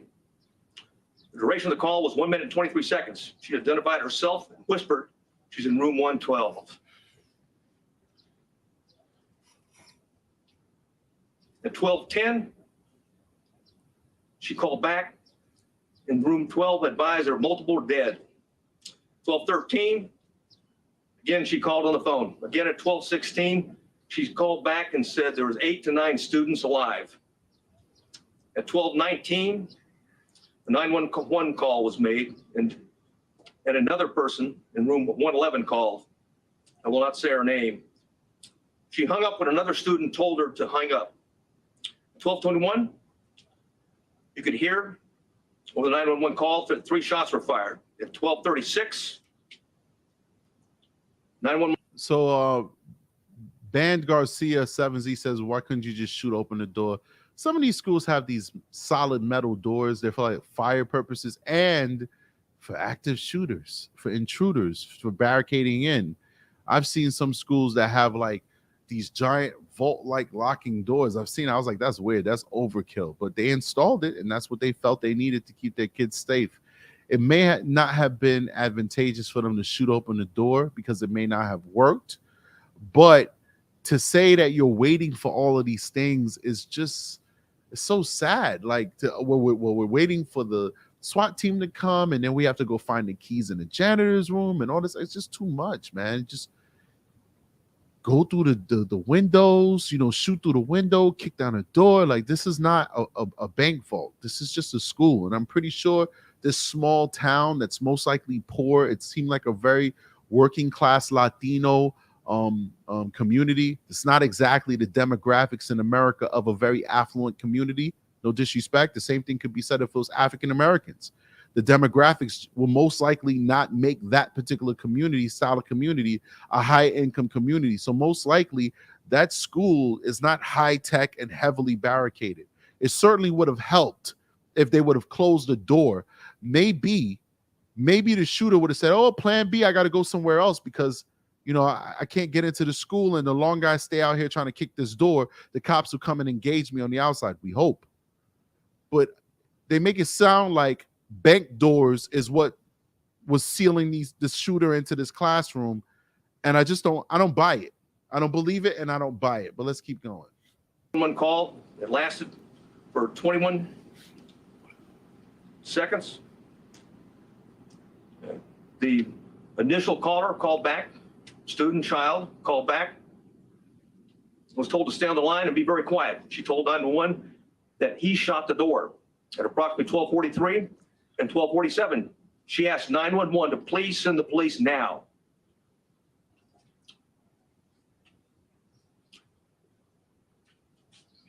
At 12:46, she said that she could hear the police next door. At 12:50, shots are fired. They can be heard with a 911 call, and at 12:51 is very loud and sounds like the officers are moving children out of the room. At that time, so she can hear police next door. The 911 caller saying, yo, I can hear the cops next door. She's thinking that help is on the way. You guys understand how riveting that is? Whoo, shoot, somebody donated $200 to the Cash App. Goddamn, yo, appreciate you. Damn, wow. But do you guys hear this? Do you guys hear this? Like seriously, you guys hear this? Like the 911, the victim is hearing people say, hey, next door, I can hear the cops, and they're not coming to help you, ma'am. They're not coming to help you. They're so close, but little would you know, they're so far away. Let's keep going. The first child that called was outside before the call cuts off.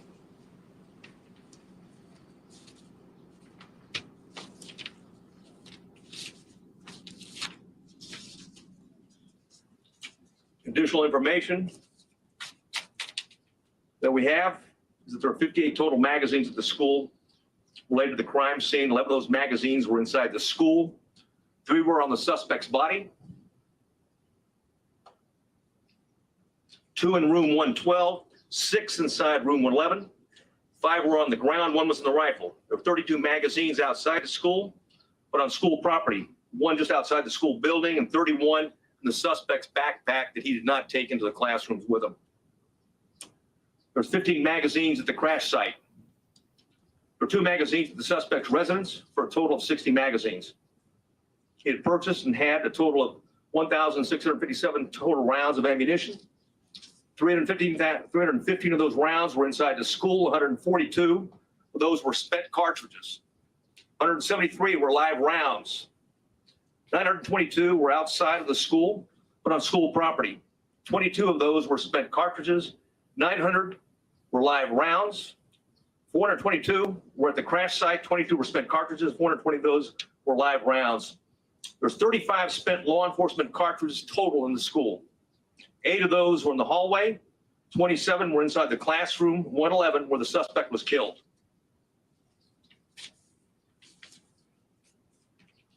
I mentioned that I was going to go over quickly my digital timeline. One of the things we talked about early, and I want to correct something that was said early on in the investigation, is that he posted, on Facebook publicly that he was going to kill he was going to shoot his grandmother. And secondly, after that he he had shot her, and the third, that he was going to go shoot up a school. That did not happen. It was actually on a message. It was a Facebook messenger application to somebody else that he had a conversation. All right, before they get into that, right? Sonia said, I read an 11-year-old girl smeared her classmates' blood on herself and played dead. So sad. Apparently that's true. So I'm going to go ahead and read this for you guys. It's every bit true what Sonia just said. And they have a picture of the 11-year-old girl. I'm specifically doing this on my phone because I don't want to show the picture of this 11-year-old because she did what she had to do to survive, but it's so sad that she had to do that. So the 11-year-old says, an 11-year-old survivor of the Robb Elementary School massacre in Uvalde, Texas, feared the gunman would come back for her, so she smeared herself in her friend's blood and played dead. Mia Sorello spoke exclusively to CNN about her horrific experience that day inside the classroom where the mass shooting took place that killed 19 of her classmates and 2 of her teachers. Mia says she and her classmates were watching the movie Lilo and Stitch. These are babies, guys. These are babies. In a classroom shared by 2 teachers, Eva Morales and Irma Garcia. The students were finished with their lessons when the teacher got word that there was a shooter in the building, she told CNN's New Day. One teacher went to lock the door, but Mika says the shooter was already right there and shot out the window in the door. Damn. It's freaking crazy, man.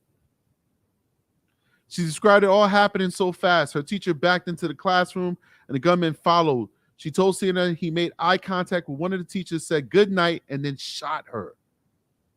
He said good night and then shot her. Jesus freaking Christ. This is heroin here. We finally getting a statement from inside of the classroom. Somebody who's there, somebody who's witnessing this, who's living it. He opened fire, shooting the other teacher and many of Mia's friends. She said bullets flew by her and fragments hit her shoulder and head. The girl was later treated at the hospital and released with fragment wounds. She described to CNN that clumps of her hair were falling out now. Stress. That's what's doing it. Stress. Stress is what's making her hair fall out.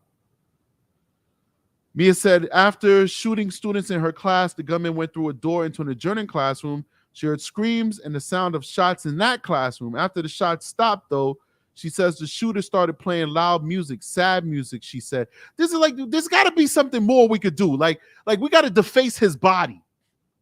Like we got to get savage on this guy. Like we should quarter his dead body. Like we should mummify him and entomb him and make a curse on him. Like this guy should be put in a fucking box and dropped in the middle of the freaking ocean. We should take $40 million, hook his body up to one of the fucking SpaceX's rockets, a fucking Elon Musk rocket, and shoot that shit into the fucking sun. Why does this guy exist on Earth? Why will the worms dine on his carcass? Why will flowers and grass grow from the nutrients of his dead body? He should not contribute to Earth ever again. And if I was the totalitarian dictator of the world, maybe his family would follow him too. But I don't want to say that because that's not the right thing to do. Let's keep going. Jesus fucking Christ. His crackhead mother's out there defending him. His crackhead mother's out there defending him. Jesus Christ. Let's keep going. You know, he's fucking emo, so he's playing the sad music. You know, that's what emo people do. They like sad stuff. The girl and a friend managed to get her dead teacher's phone and call 911. Fucking hero. She's a hero. Too bad the people outside the door weren't heroes. They only went in when they had ballistic shields from floor to ceiling and 50,000 cops with AR-15 cannons on them with the bazooka launchers on the bottom. And that's when they did, and all the kids was already dead or playing dead. That's when they decided to come in and neutralize this fool. She's a hero. She's under fire and she's still calling 911. So they got the teacher's phone. They called 911 for help. She said she told the dispatcher, please come. We're in trouble. Mia said she was scared the gunman would return to her classroom to kill her and a few other surviving friends, so she dipped her hands in the blood of a classmate who lay next to her, already dead, and then smeared the blood all over herself to play dead. Now, this shows you right here how we could have saved these kids' lives, because he did what he did in one class and then he went to another class. That means everybody who was still in that other class who was not initially shot or did not initially receive kill shot wounds, they were still alive. If they'd engaged him in the other classroom that he was in, they'd probably be able to either save the kids who was in the other classroom. This is just a shit show all the way around, people. I want to get out of here, but I ain't going nowhere because obviously this shit just keeps getting worse. It just keeps getting worse. And if Texas law enforcement aren't going to be honest about this, I'll stay here and I'll be honest about it. We'll get to the bottom together. So she played dead. Mia said it felt like 3 hours that she lay there. It was a long time, sweetheart. Your police failed you. If it's 6 officers that really work in that department, all of them need to be fired. Whatever. They need to just do away with that police department and consolidate it into a larger police department because they're inept, they're worthless. She said it felt like 3 hours that she lay there covered in her classmates' blood with her friends. Did she really survive, ladies and gentlemen? Let's ask that question. This angel survived, but did she really survive? Did this little girl really survive? Is she going to now go play in the playground tomorrow? She going to go on vacation next week and have a good time? Or is she now traumatized because of what she had to do to get out of there alive because those cops didn't go in and end this sooner? Let's keep going, but Tatum want to defend them. the gold standard in YouTube policing, wants to defend them. But we listening to the harrowing story of Mia.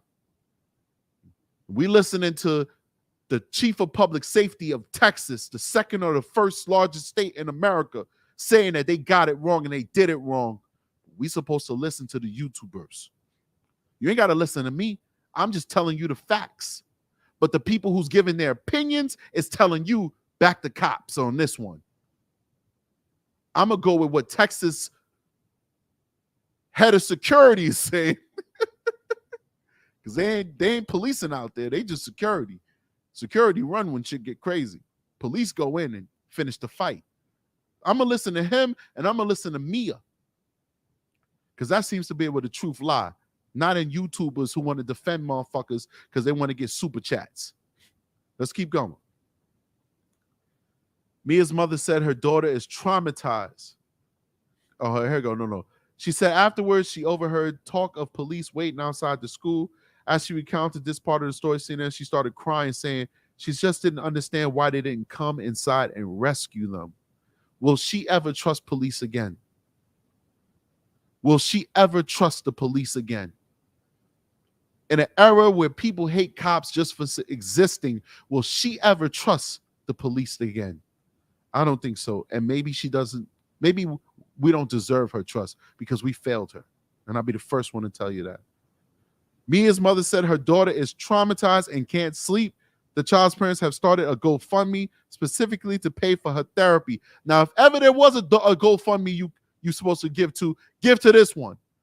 We gave millions to Jacob Blake, even though he was a wife-beating, sex-assaulting, police beating up, knife in the hand, shooting at black people, pointing guns at black people, thug, turned him into a multi-millionaire because a cop did his job when Jacob Blake was out there thugging and being an abusive husband, abusive father. We gave him millions for being an abusive father, a woman beater, a hashtag Me Too motherfucker. We made him a millionaire for that shit. We should be donating to this lady's fund to get her child therapy. Let's keep going. In an effort to keep herself covered, Mia sat for the interview wrapped in a blanket despite the warm temperatures. The girl is traumatized. A cell phone alarm accidentally went off during the interview, and Mia was visibly unnerved by the noise. Her mother said that's been happening a lot. She's suffering from PTSD, ladies and gentlemen, and described an early incident where they were in a car wash and the sound of the vacuum cleaner completely set her off. This child needs intensive therapy. Acadia says the therapy is free. Maybe, but it's a good therapy. Remember, you get what you pay for, Acadia. You go take that free bullshit therapy, might leave you worse off. It's the same bullshit therapy that was available to this bozo, wasn't it? What about the same bullshit therapy that was available to the Buffalo shooter, Gendron? He got put in a hospital for 24 hours, and guess what they did? They let his ass go. Guess they were wrong. Let's keep going. Mia was too scared to speak on camera or to a man. She was too scared to speak on camera or to a man because of what she experienced. But she told CNN she wanted to share her story so people can know what it's like to live through a school shooting. She says hopefully it can help prevent a tragedy like this from happening to other children. She can't even deal with men. She can't even look or talk to a man because she's traumatized because it was what she perceived to be a man that slaughtered her friends and her teachers and traumatized her. Mia's mother said she was born with a tumor in her abdomen and wasn't expected to live much past her birth. She underwent extensive surgery to remove the tumor at age 3. Her mother already called her a miracle baby and said that's even truer now. Her mother also told CNN that the morning of the shooting, Mia had an earache, and she took her out of school to go to the doctor. On the way back, they stopped at Starbucks for a treat, and her mother offered to let Mia skip school the rest of the day since it was one of the last days of classes before summer break. They were just watching movies, but Mia insisted that she wanted to return to school to see her friends, so her mother dropped her back off at school about an hour before the shooting. Ain't that about a bitch? She was just 2 minutes away from not being traumatized at all or just very minimally to being a survivor of the shooter just based off the fact that this amazing little girl wanted to go back to class and say goodbye to her friends for summer break. She cheated death once and she cheated death again. God bless her soul. Unfreaking believable. Let's let this guy continue. I'm sorry for the break, but thank you so much for sharing this information to us. Who was it? Sonia. Thank you so much, Sonia O, for posting that in the comment section and making us aware of that harrowing tale of survival. Let's keep going. Conversation with. We know that through his digital media footprint, and I'll just do it by date time. And Ramos asked his sister to help him buy a gun. She flatly refused. That was in September of 21. Jesus, good job. I'll avoid some of these and get to he had Instagram, a 4-group chat. And it was discussed that Ramos being a school shooter. That was on February 28th of 2022. On March 1st of 2022, there was an Instagram he had with 4 people. It was a chat. He discussed him buying a gun. On March 3rd, 2022, there's another 4-person chat. Quotations, word on the street is you are buying a gun. Ramos replied, just bought something. RN.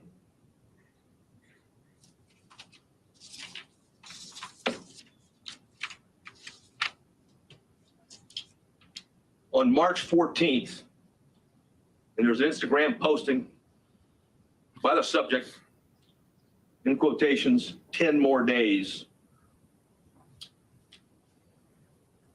So he asked his sister to buy a gun, and his sister said, hell no, because she know her brother. She know her brother is fucking crazy. Good job, sister. We got a $20 super chat from Sonia O. She said, thank you for covering this strategic. Thank you so much for your support, Sonia. Thank you so much. I appreciate you. And then we got another $20 super chat from Dilbert Gegg. Says, one way or another, she will need time, counseling, and a pure fix. Salvador may or may not have been hurt. He was demonic. He enjoyed that killing, helpless. Oh, Jesus Christ. You're 100% correct, Dilbert. Correct. This guy. All right. I'm going to say something controversial. All right. But this is like a thought exercise. Like, we're trying to figure this out together, right? The shooter in Buffalo, we covered him extensively on the show. We read his manifesto. We read his journal. We read all of that. He is evil, but he killed for a purpose. His purpose was white supremacy. Is it a good purpose? No. Was it a just purpose? No. Was it an ill-informed purpose? Of course. Was it an ignorant purpose? Of course. Is he an evil person for what he did? Of course. But he had a purpose, a mission, if you want to call that, for what he did, right? We got to put him in jail for the rest of his life, right? I say he gets charged federally and he gets executed for what he did. There's no place in this world for this guy. But this dude, there is no purpose. Like, it's just like, I'm just going to kill babies. I'm just going to kill babies. Like, there's no rhyme or reason. Like, we could go to the Buffalo guy and say, this guy was a Nazi white supremacist racist. That's why he killed those innocent people. But we're still trying to figure out why this guy did it. He just said, oh, I'm going to shoot my grandmother in the face. Yep, shot her. Now I'm just going to go kill kids in elementary school. Isn't that not the definition of a demon? Wanton evil. That's it. Just wanton evil. No ifs, ands, or buts about it. Just wanton evil. That's it. I don't know, man. I don't fucking know. Let's keep going. And it was discussed that Ramos being a school shooter. That was on February 28th of 2022. On March 1st of 2022, there was an Instagram he had with 4 people. It was a chat. He discussed him buying a gun. On March 3rd, 2022, there's another 4-person chat. Quotations, word on the street is you are buying a gun. All right, no problem. Joseph Boy said, I wish I could give you some. I only have 48 cents in my account, man. Don't worry about it, bro. I appreciate you for supporting the channel just by watching what we're doing here. All right, we're trying to buy equipment. We're not trying to save lives. All right, I'm trying to buy equipment, not trying to save lives. So if you don't have it, you don't have it. It is what it is. It's just life. All right, I know that. I've been there. Been there for a very, very big part of my most formative years. I've been there. You know what I'm saying? And I don't ever want to go back. And God bless anybody who's going through the struggle, whether it's momentarily or it's a constant struggle. God bless you. My prayers go out to you guys. But that being said, there's rumors going around that a retired FBI agent was made privy of his intent to commit this attack in Buffalo. We're talking about the Buffalo guy now. My apologies. I should lead off with that. And the reason why this came up to me is because he just said that he's talking to people in a 4-way chat saying, I'm going to buy a gun. Well, there's very credible rumor coming out here that this retired FBI agent was made aware of the fact that the Buffalo shooter was about to go kill people 30 minutes before he went and did his killing. And they took no action. Now, I don't know what you could do to a guy like that if he's already retired. I'm looking forward to see if this is true. But let's keep going on this topic. Sorry to bring you to the Buffalo shooter, but I thought it was interesting. So now he's saying that 4 people was made aware of the fact that this guy bought a gun. Let's see what happened with that. Ramos replied, just bought something. RN.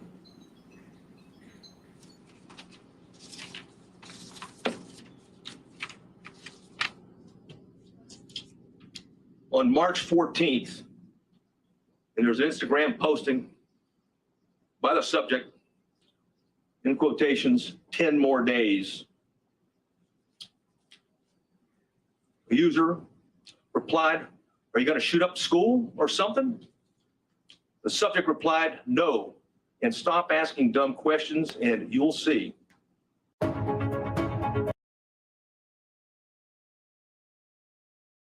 I said, Jesus Christ. I said, Jesus Christ, did you hear that? But I was muted. I said, and this ended at the right time. The reason why I ended at the right time, the call I just took, wifey's car is not starting for whatever reason. She, you know what I mean? So I'm going to go pick her up from the grandparents' house and also bring my jumper cables and make sure everything's okay. And I do have a spare battery too, just in case it's the battery. So we had a really good day today. Dr. Cataclysm with a $10 super chat. And she sounded disappointed. I think she was listening to the show on the low. She's like, oh, I know you want to live, but nah, it's no buts, babe. Family first, man. Family first. All right. That should be for you guys too. Family first. Always take care of your family. We live in wild times and we don't know what tomorrow may hold. So always make sure you put your family first. So let me just read out Dr. Cataclysm's super chat. Show him respect for donating. He said, Dr. Cataclysm says, here's a tenor in Joseph's name. Also to say no one is going to take any PD in the area seriously after this.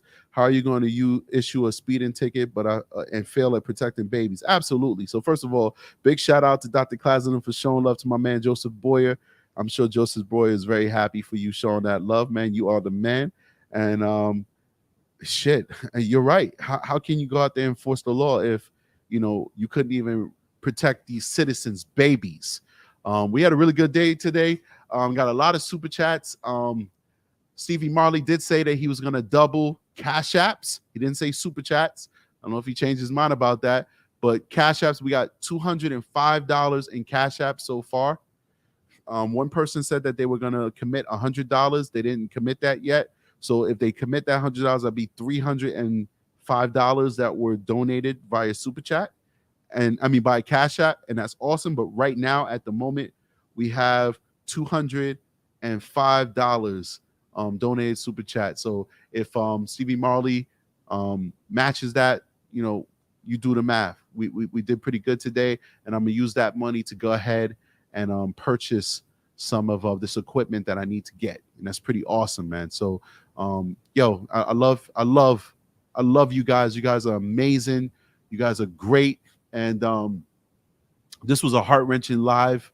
And the reason why I'm not running out the door is because she's at her grandparents' house, so she's safe. She's cool.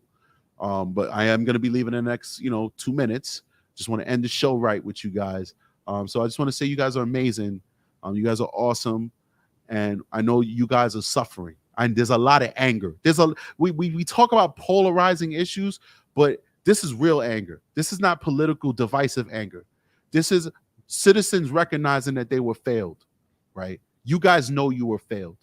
And as an officer, I'm telling you, you were failed. Now, does that mean you need to hate cops? No, don't do that.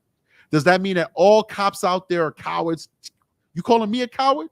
Don't fucking call me a coward, all right? I'm most cops. Most cops are willing to do what's necessary to protect you as citizens, okay? This is a failure of the officers who respond to this situation and their leadership.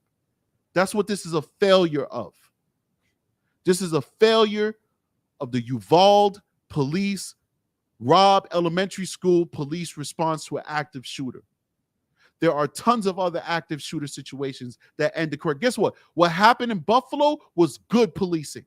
The cops were immediately ready to go in there and destroy Gendron. But Gendron came out and surrendered. He threatened suicide, and then he dropped his weapon and his equipment, and he gave up. And if this bastard would have done that, then I would be okay with him being taken alive.